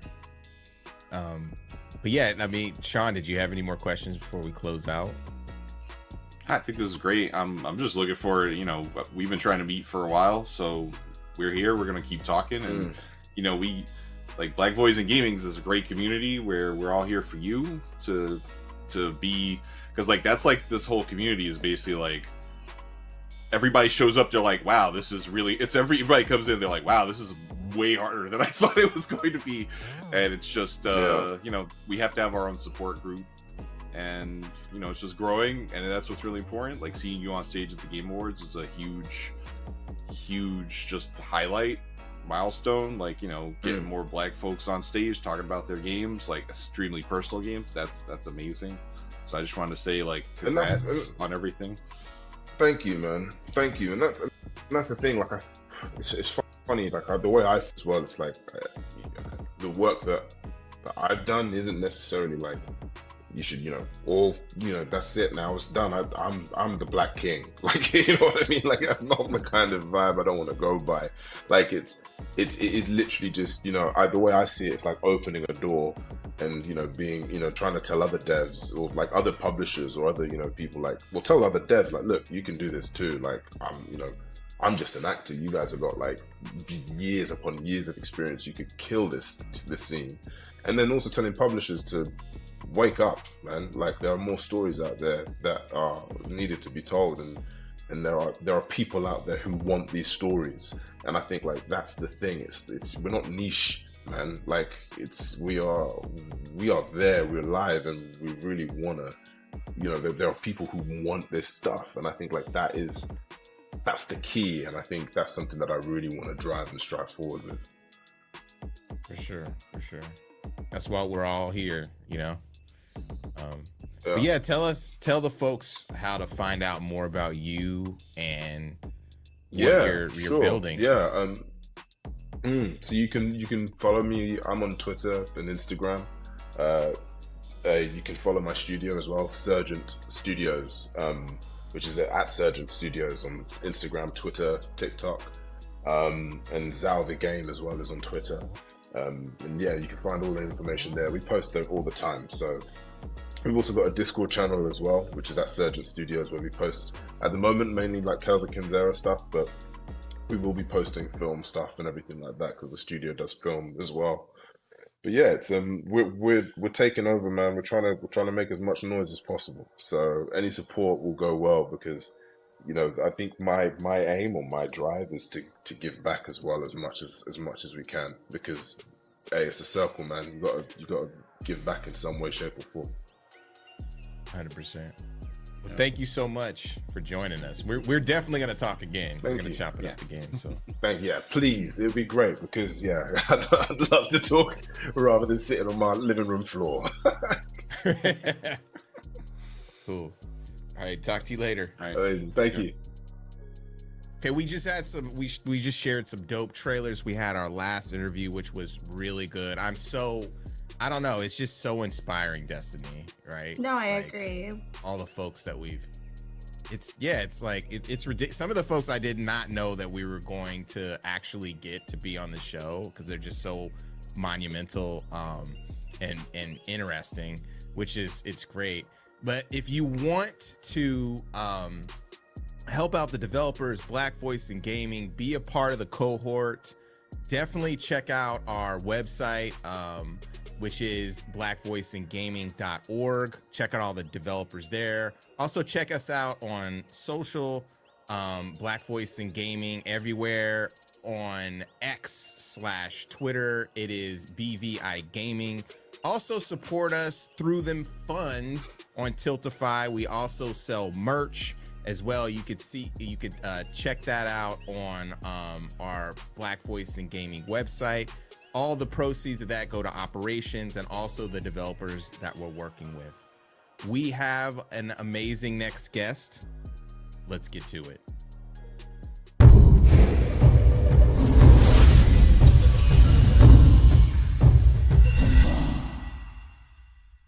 We are back and we are here with Curtis Baxter. He's got an amazing backstory, a wealth of knowledge in a few different industries. But hey, thanks for joining us. Hey, of course. I'm glad to be here. As soon as my boy David told me y'all needed somebody over, I was like, all right, let's do it. For sure. So can you tell us about your you're working on you got the Marvel shirt on. You're hiding it, but you're repping it too. You're repping it tough. You know what I'm saying? So can you tell folks kind of a little bit about your backstory and what you're doing in the industry? Yeah, of course. First off, I have to say I'm definitely I probably wouldn't describe myself as this when I was a kid, because I don't know who coined the term or when it got popular, but I definitely could have considered myself as a blurred back in the 90s. My dad is actually a Marine, and we got shipped out to Japan for 3 years. We were living in Oceanside, and they were like, yo, you guys gotta move to Japan for 3 years. And me and my brother were like, that's whack. What are we gonna do there? We don't know anybody in Japan. We moved to Japan, and we absolutely love it. We already liked video games, but then that's when we kind of got into video games, and then we got into anime. When we didn't live on a military base, all we could watch is anime in Japanese, no English subtitles. So we basically didn't know what was going on most of the time, but we knew it was cool and we knew it was dope. But I think that those years are super formative in me kind of discovering the things that I like to watch, the things I like to write about, et cetera, et cetera. Speeding up to grad school, I was at UCLA. Just kind of figuring out industries do I want to get into. Before that, I was actually an undergrad at UCLA, and I took a writing class, and I was like, yo, I think I could do this as a job. I thought I was pretty crap at first. I'm like, I'm not that good at writing. But I just started practicing and practicing, annoying the shit out of my TA. My TA definitely didn't like me at first. I think I grew on him after a while because he's like, okay, like he's committed to doing this and figuring it out. So I just wrote a ton. So after I graduated undergrad from UCLA, I kept writing movies. I wrote a bunch of probably really shitty Kingdom Hearts movies, but I wrote like 4 of them. I haven't looked at them. Actually, one of my colleagues is like, yo, I really want to see those. I'm like, yo, I haven't even seen them in years. I don't want to see them. I'll probably cringe because those were when I was like kind of first learning how to write. But anyways, I wrote those movies. I wrote some other original stuff. I applied real quick. And Yeah. I don't want to. I have to interrupt you. How black is Kingdom Hearts? Like, how black is Kingdom Hearts? My version? No. I'm just seriously, because we had Akubakar, who's he's developing this dope game, right? I And just he was downloaded the demo. Yeah, we were talking about the demo, and we were asking him what are the referential games that you love, and he brought up Kingdom Hearts, and then Sean on the leadership was like, Kingdom Hearts is extremely has black culture written all over it, and I just had to ask that question because it keeps coming up in our interviews and stuff. No, 100%. I it's so funny. I know that game resonates with a lot of black people, black culture, specifically, like, black men and women, but really a lot of black men gravitate towards it. And I've been actually trying to like reconcile that in my brain, like why that is. Maybe it's because Donald and Goofy are like really, really like they're literally modeled after black. You remember like the Goofy movies? Goofy, like, yeah. This family, That's true. The Goofy movie is a black movie. Goofy, right? Yeah. You're like, okay, Yeah. this is definitely Absolutely. like this is definitely for the culture. Like they might not be like actual human beings, but we know they're black. And I think you kind of get that with Donald and Goofy specifically as like your best friends though that are kind of along with you on this journey, and like you really form a really close bond with these two characters. And I think that's probably what makes Kingdom Hearts so memorable, because you kind of have this like a duck, and then I don't really know what Goofy is. A dog. I guess, yeah, a dog. Yeah, He's a dog. Weird, yeah. He's a dog, right? Yeah. He's a goofy ass dog. Looking dog. Yeah. A goofy looking dog. Exactly. Wait, I have that's a probably question. why it resonates. Yeah. You consider Donald to be black? And Kingdom Hearts. No. I derailed the conversation. I'm But sorry. I really want to know. No, hey, in Kingdom Hearts though, like he Hearts, is about yeah. my life. You know what I mean? Outside of I it. guess you can say, Yeah. if we were talking about it in like real world terms, it'd be like, oh, he's Eminem. Like he grew up in Detroit, all his friends were black. I guess you can say that. Like that's what you get. Like, you know what I mean? Like that's probably like, okay. Like, he does not play. Yo, this is getting clipped. This is it's just gonna be you. So is Donald considered black? Like, come on. We are giving here. You've heard it here. We are giving. Literally just had a whole Kingdom conversation. Hearts. I felt like it was on par. It's so good. It's so good. I'm sorry for derailing. You can keep. I'm happy for this derail. It's all good. It. No, this is good. No, it's always nice talking about stuff that really inspired you. You know what I mean? If it wasn't for the video game that I loved as a kid, who knows if I would have decided to be a writer later on? Who knows if I would have wrote those movies that'll probably never see the light of day? I might not be here talking to you right now, being on the project that I'm on now. So I definitely, I definitely tip my hat to Kingdom Hearts and the stories that they told. They're definitely milking it a little bit now with all the different little things they come out with, but that's the moneymaker, right? That's the moneymaker. That's what machine. Disney does. Yeah, 100%. Yeah. How did you get So how did you get into? So you talked about your journey from college and just writing a bunch of screenplays, right? Or is that were they screenplays? Yeah. Oh, okay, cool. Yeah. And then, so what was your first gig in entertainment? Yeah. My first gig was a mobile game for Pretty Little Liars. Y'all remember that TV show? Yeah. Pretty Little Liars. Somebody died. There's like A, and there's a whole mystery of who is A and all this other stuff. I never watched the show. However, there's this company based in the Bay Area in San Francisco, Pocket Gems. They had just got the IP from Warner Brothers, and they were looking for new writers and different talent.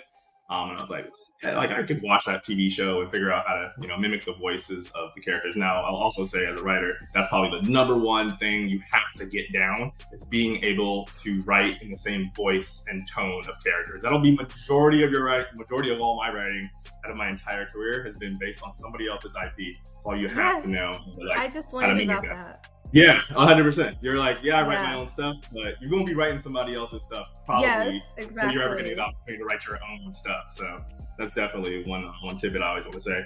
But yeah, Pretty Little Liars, I auditioned for them. I watched a few episodes. My mom, by the way, loved the show. So she was able to tell me everything I need to know. So I watched a few episodes and she was just like telling me how the characters are and stuff like that. So yeah, I wrote an audition and they loved it and they hired me for seasons 1 and season 2. Once I put that on my LinkedIn that I had wrote for them, like I just kept getting hit up nonstop over the years from different people who were in that choose your own adventure, visual novel, gaming category. And that's kind of like what really started my career. And I just kind of honed that for several years, almost like 9 years, while I was simultaneously working at a arts education nonprofit teaching kids how to write, how to tell stories as well. So yeah. Oh, that's so nice. Yeah. No, I love that. I just wrote my first, I just had my first narrative design gig. The first one ever was for an established IP. And I can't tell you how tired I got of writing in the, because it's for like a toy for girls. So, but it was wild. So my question is like, how different is writing for a game versus writing for like television? Like, is there a big difference? Yeah, I said there's a huge difference. The first is, I think, writing for a game, there's a lot more constraints involved. Like when you're writing for yourself, you're writing either a screenplay for TV or even for a film, you have freedom to do whatever you want, say whatever you want, whenever you want, however you want. That is not the case in terms of like games, even in the mobile gaming industry, right? Like there are certain systems that are in place that have to make a game feel cohesive, right?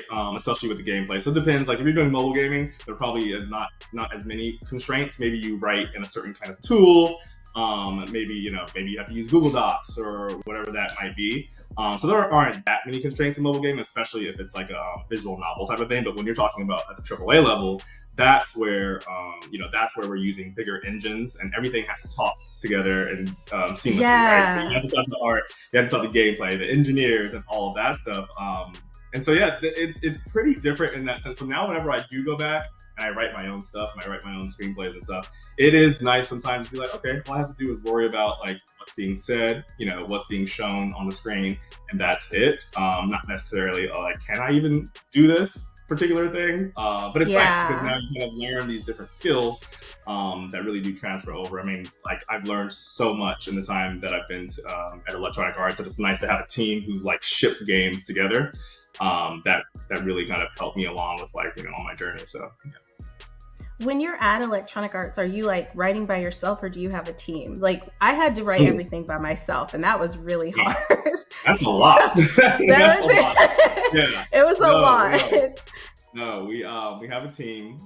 We have a team that's growing, right? Over the past year or so, we've been growing. I think we're at about 3 narrative designers and game writers. A lot of those responsibilities are typically shared, depending on the studio, but usually the writing responsibilities are shared. But like, for instance, y'all know Danny Lalanders is on our team with us, and then we have about 2 other individuals, Alexa and Emily, who are also on the team. So yeah, we're definitely a growing team. That's so nice. Yeah. Because there's like when you don't have anybody to throw ideas against and you're like racking your brain trying to make everything fit into like the IP and like the character count and everything.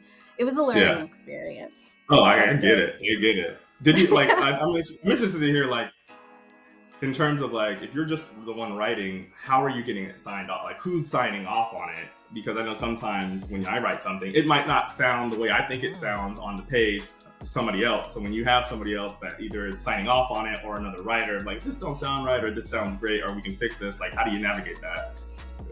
It was actually really hard because the the company making the game is out of Spain, and so that's the reason why they hired someone.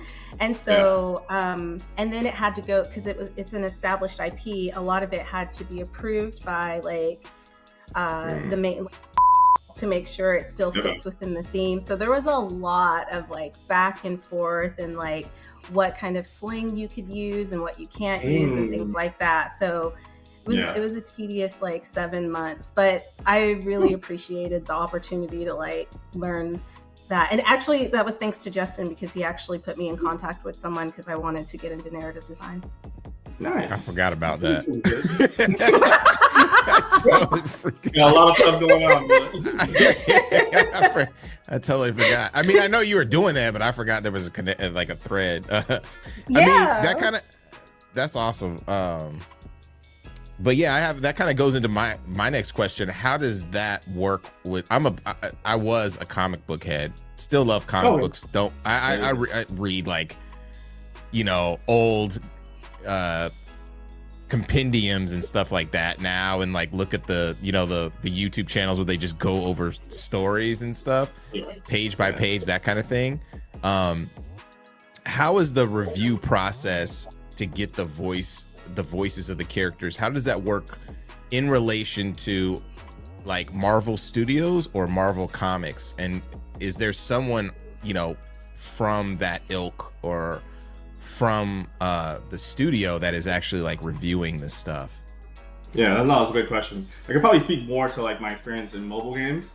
I will say, obviously, it's a Black Panther game. We collaborate with Marvel, so that they're looking at our stuff, like full stop. In my previous jobs, especially in mobile games, I usually like IP holders. Let's say, like for instance, Pretty Little Liars. A lot of back and forth with the IP holder. Like that is. That's like you're preaching to the choir. I know how that is. Actually, I'll fast forward to another project I worked on. You guys remember The Breakfast Club, the movie? Yeah.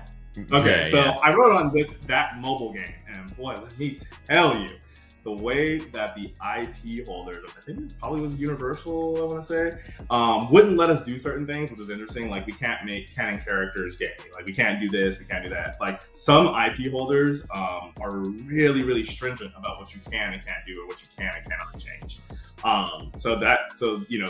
Usually they're the ones who are signing off like, oh yeah, well this character wouldn't say that or do that, or this is not in their tone. Usually that's where the buck kind of like stops at. And then, if the writer has to change it, if we have to go back, we have to iterate on it, then that's just what we do. That's interesting. Yeah, we're doing a game with Paramount, two Nickelodeon titles, and one of them is Rugrats, which was announced. And we've had that mostly with our PR stuff, not as much the game, because we are very careful. It's not a AAA game anymore. Like there's not a lot of text because it's a side scroller style game. But that's really fascinating. That's interesting. Okay, now I'm interested. Sorry, in my mind you said side scroller and Rugrats. I'm just envisioning Tommy and his pamper crawling around right now. So that's all that just got stuck in my head. Yeah. I'm not. I just tossed it in there because I totally relate. But yeah, it's an 8-bit. Rugrats game. It's an NES game, and then it's also hand drawn. You could flip back and forth. But thanks. Yeah. But it is. It's really cool. Yeah, thanks. Well, I think that the interesting. That's. I'm trying to steamroll over that because I'm not trying to shove that in there. This isn't about the stuff I'm doing, But I would say though, it's interesting because I think folks get flack for working on IP, and like licenses and stuff like that. I think back in the day, when like people could sneak it through, like sneak stuff through the Christmas period without Twitter, that's what gave everything like a crummy outlook on licensed titles. But you can't do that. You can't fake it anymore. Like it has to be good, and that's how we're pushing things through. What was your perception when, you know, kind of coming into that, like into your own when working with licensed IP? Were you like the Breakfast Club? It's like a gig, but were you like, do you ever think like, damn, I don't know if I want to work on another, you know, licensed piece like this? Do you get tired of it, or are you only picking gigs or licenses that you really have close to your heart? I think in the start, you know, just somebody trying to break into AAA games and write for AAA games at the start. Like, I'm a writer. I will. If you gonna pay me to write and I get a credit, I will do it. So that was the mantra kind of at first. And I've had, you know, a mixed bag of experiences. I've had some IP holders who are great and it's awesome. They want to collaborate really well. And then you have places like, you know, with this particular IP holder with the Breakfast Club, where they really want to be as involved as possible and telling us, you know, what we can and can't do, or that's a nightmare. I can speak to this, that like so far, like Marvel has been a like fantastic collaborator. I will say that. So it's really nice. Like I was a little nervous coming in because you never know, especially when you have a big IP holder. Like, how is this going to go down? Like, how is this going to work out? But it's been a fantastic, like, you know, collaborative partnership so far. So that's awesome. Yeah. That's cool. Congratulations on getting that role. Sorry. Thank you. Thank you. There's like a bit of a delay. I'm so sorry. No, it's all good. Jump in, Destiny. Do you have something else? No, I was just gonna say, like, that's really incredible. Like, I think for me, seeing other Black faces like doing something that I inspired to do, and then you having so much experience, and like now you're working, like, that's a dream job, I think, for a lot of people, is working on Marvel. But being a Black person working on Black Panther, you know what I mean? Like that's like the cream of the crop, you know? So yeah, no, definitely. Count my blessings every day. No, that's cool. Yeah, there's a couple announcements that like really, you know, held true to something that I was looking forward to, and it was like the Blade. I keep mentioning this, but the Blade announcement. I was like, oh shit, I can't wait to see the Black Panther when you guys, you know, reveal what's actually popping off. You know what I mean? Fun stuff. Yeah, I can't either. No, it's gonna be good. Yeah. It's so funny, actually. That you bring up Blade, because I went to the Game Awards and I'm sitting there with my partner. I'm like, ugh, I don't want to go to the bathroom. I feel like I'm gonna miss something dope. I'm gonna miss something dope if I do it, but I really had to go. Tell me why. I went to the bathroom, and that's when they premiered the Blade trailer. And then I came back. I was furious. Yeah. But yeah, be drinking all those liquids before the Game Awards show. Oh my god. Thirsty. Guys are thirsty. All those liquids? I drink. You see me over here boiling water all this whole time. I drink a lot. That's what ladies think about for sure. Like, I can't. Oh my God. I can't drink. I can't drink. You know. So that's amazing. No, I totally feel that. I didn't go this year. Definitely gonna go next year. Sure. Yeah, let me know if you're out there. It was like, you know, 10 minutes away from where I live. So yeah. Yeah, but you know, thanks so much for joining us for Black Voice in Gaming. It's really awesome. And also, you know, Destiny's a writer, so it's cool to hear her perspective on, you know, on writing for games and stuff. It's kind of a dream job, it seems, to do that, and you've worked hard to get to the place where you're at, which is an awesome accomplishment, and inspiring to other folks who are trying to get into the industry. There's so many different people who are trying to get in different ways. And I think people, especially as writers and musicians, you know, in general, in gaming, are discouraged a lot because they're like, how do I start? You know, because they feel everybody could write, but you got to work on your craft, you know? Oh, 100%. 100%. Yeah. That's all. One thing that matters. For sure. So how can we find out more about you and what you're up to? Yeah, I am typically on LinkedIn. It's Curtis Baxter on LinkedIn. My Instagram also is Curtis C Baxter. And those are pretty much the two platforms I'm on the most. I've never had a Twitter, or I guess X. I've never had one. I was talking to Danny about that earlier today. I'm like, nope, never had one. She's muscling through on on next Twitter. I'm like, what is she gonna say next? Oh yeah. that's amazing. But yeah, thank you so much for joining. Yeah, sorry, real quick. How I've experienced Twitter these past years have all been on Reddit. It's like Black people Twitter, but on Reddit. That's how I experience Twitter. It's weird. I know it's weird, but that's amazing. Yeah. Well, yeah, thank you so much for joining us. You know, we definitely have to chop it up again. Yeah. Yeah.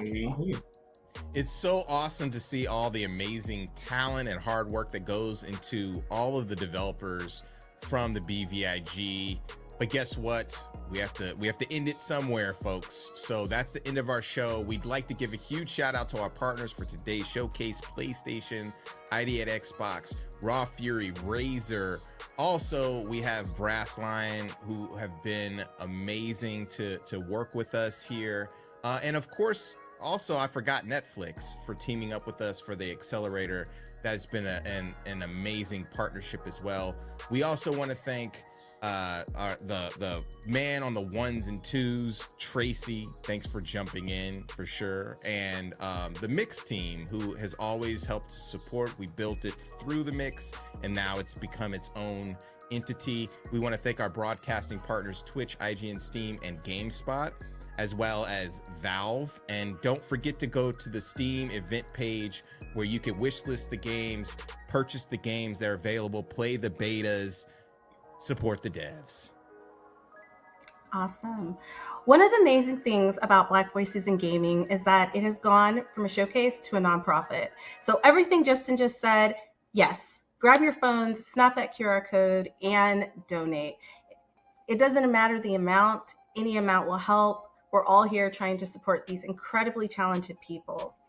If you like to keep up with the BViG family, you can follow us at Black Voices in Gaming at BVI Gaming on Twitter and at Black Voices in Gaming on Instagram and everywhere else. This was a lot of fun. As always, this has been an incredible experience with my boy Justin and the entire BViG team.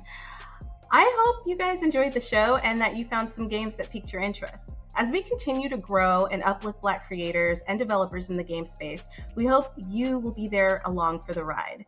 We are building a foundation for future generations. We appreciate all the encouragement from the gaming industry and viewers like yourself. We want to focus to make the community we love more inclusive and better for everyone involved. That being said, don't forget to check out the Dames for Games showcase happening March 6th, where we use our platform to highlight women in gaming. Oh, it's going to be so good. I'm so excited. We've got a special guest coming on, so you guys make sure you mark your calendars. Now, before I go, let me drop my socials. If you guys want to keep up with me or you want to keep up with Dames for Games, it's Dames for Games at Twitter and everywhere else. And I am at DMBC32 on Twitter, where I am the most active. Now I'm going to roll it over to Jay. Jay, what do you got to say? Destiny, it was such a fun time. Definitely going to check out that D4G showcase, because I know you've been putting in a lot of work on that showcase and just the community in general. You know, thank you guys for rocking with us. Like, it's been an incredible journey. All of our partners, all of our friends, all of the developers, we're just going to keep moving, pressing forward with these different accelerators and programs and stuff. You could find me on my socials at IcyJman, and then make sure to follow Black Voice in Gaming, BVI Gaming on Twitter, X, and everywhere else at Black Voice in Gaming. We will see you real soon. Peace.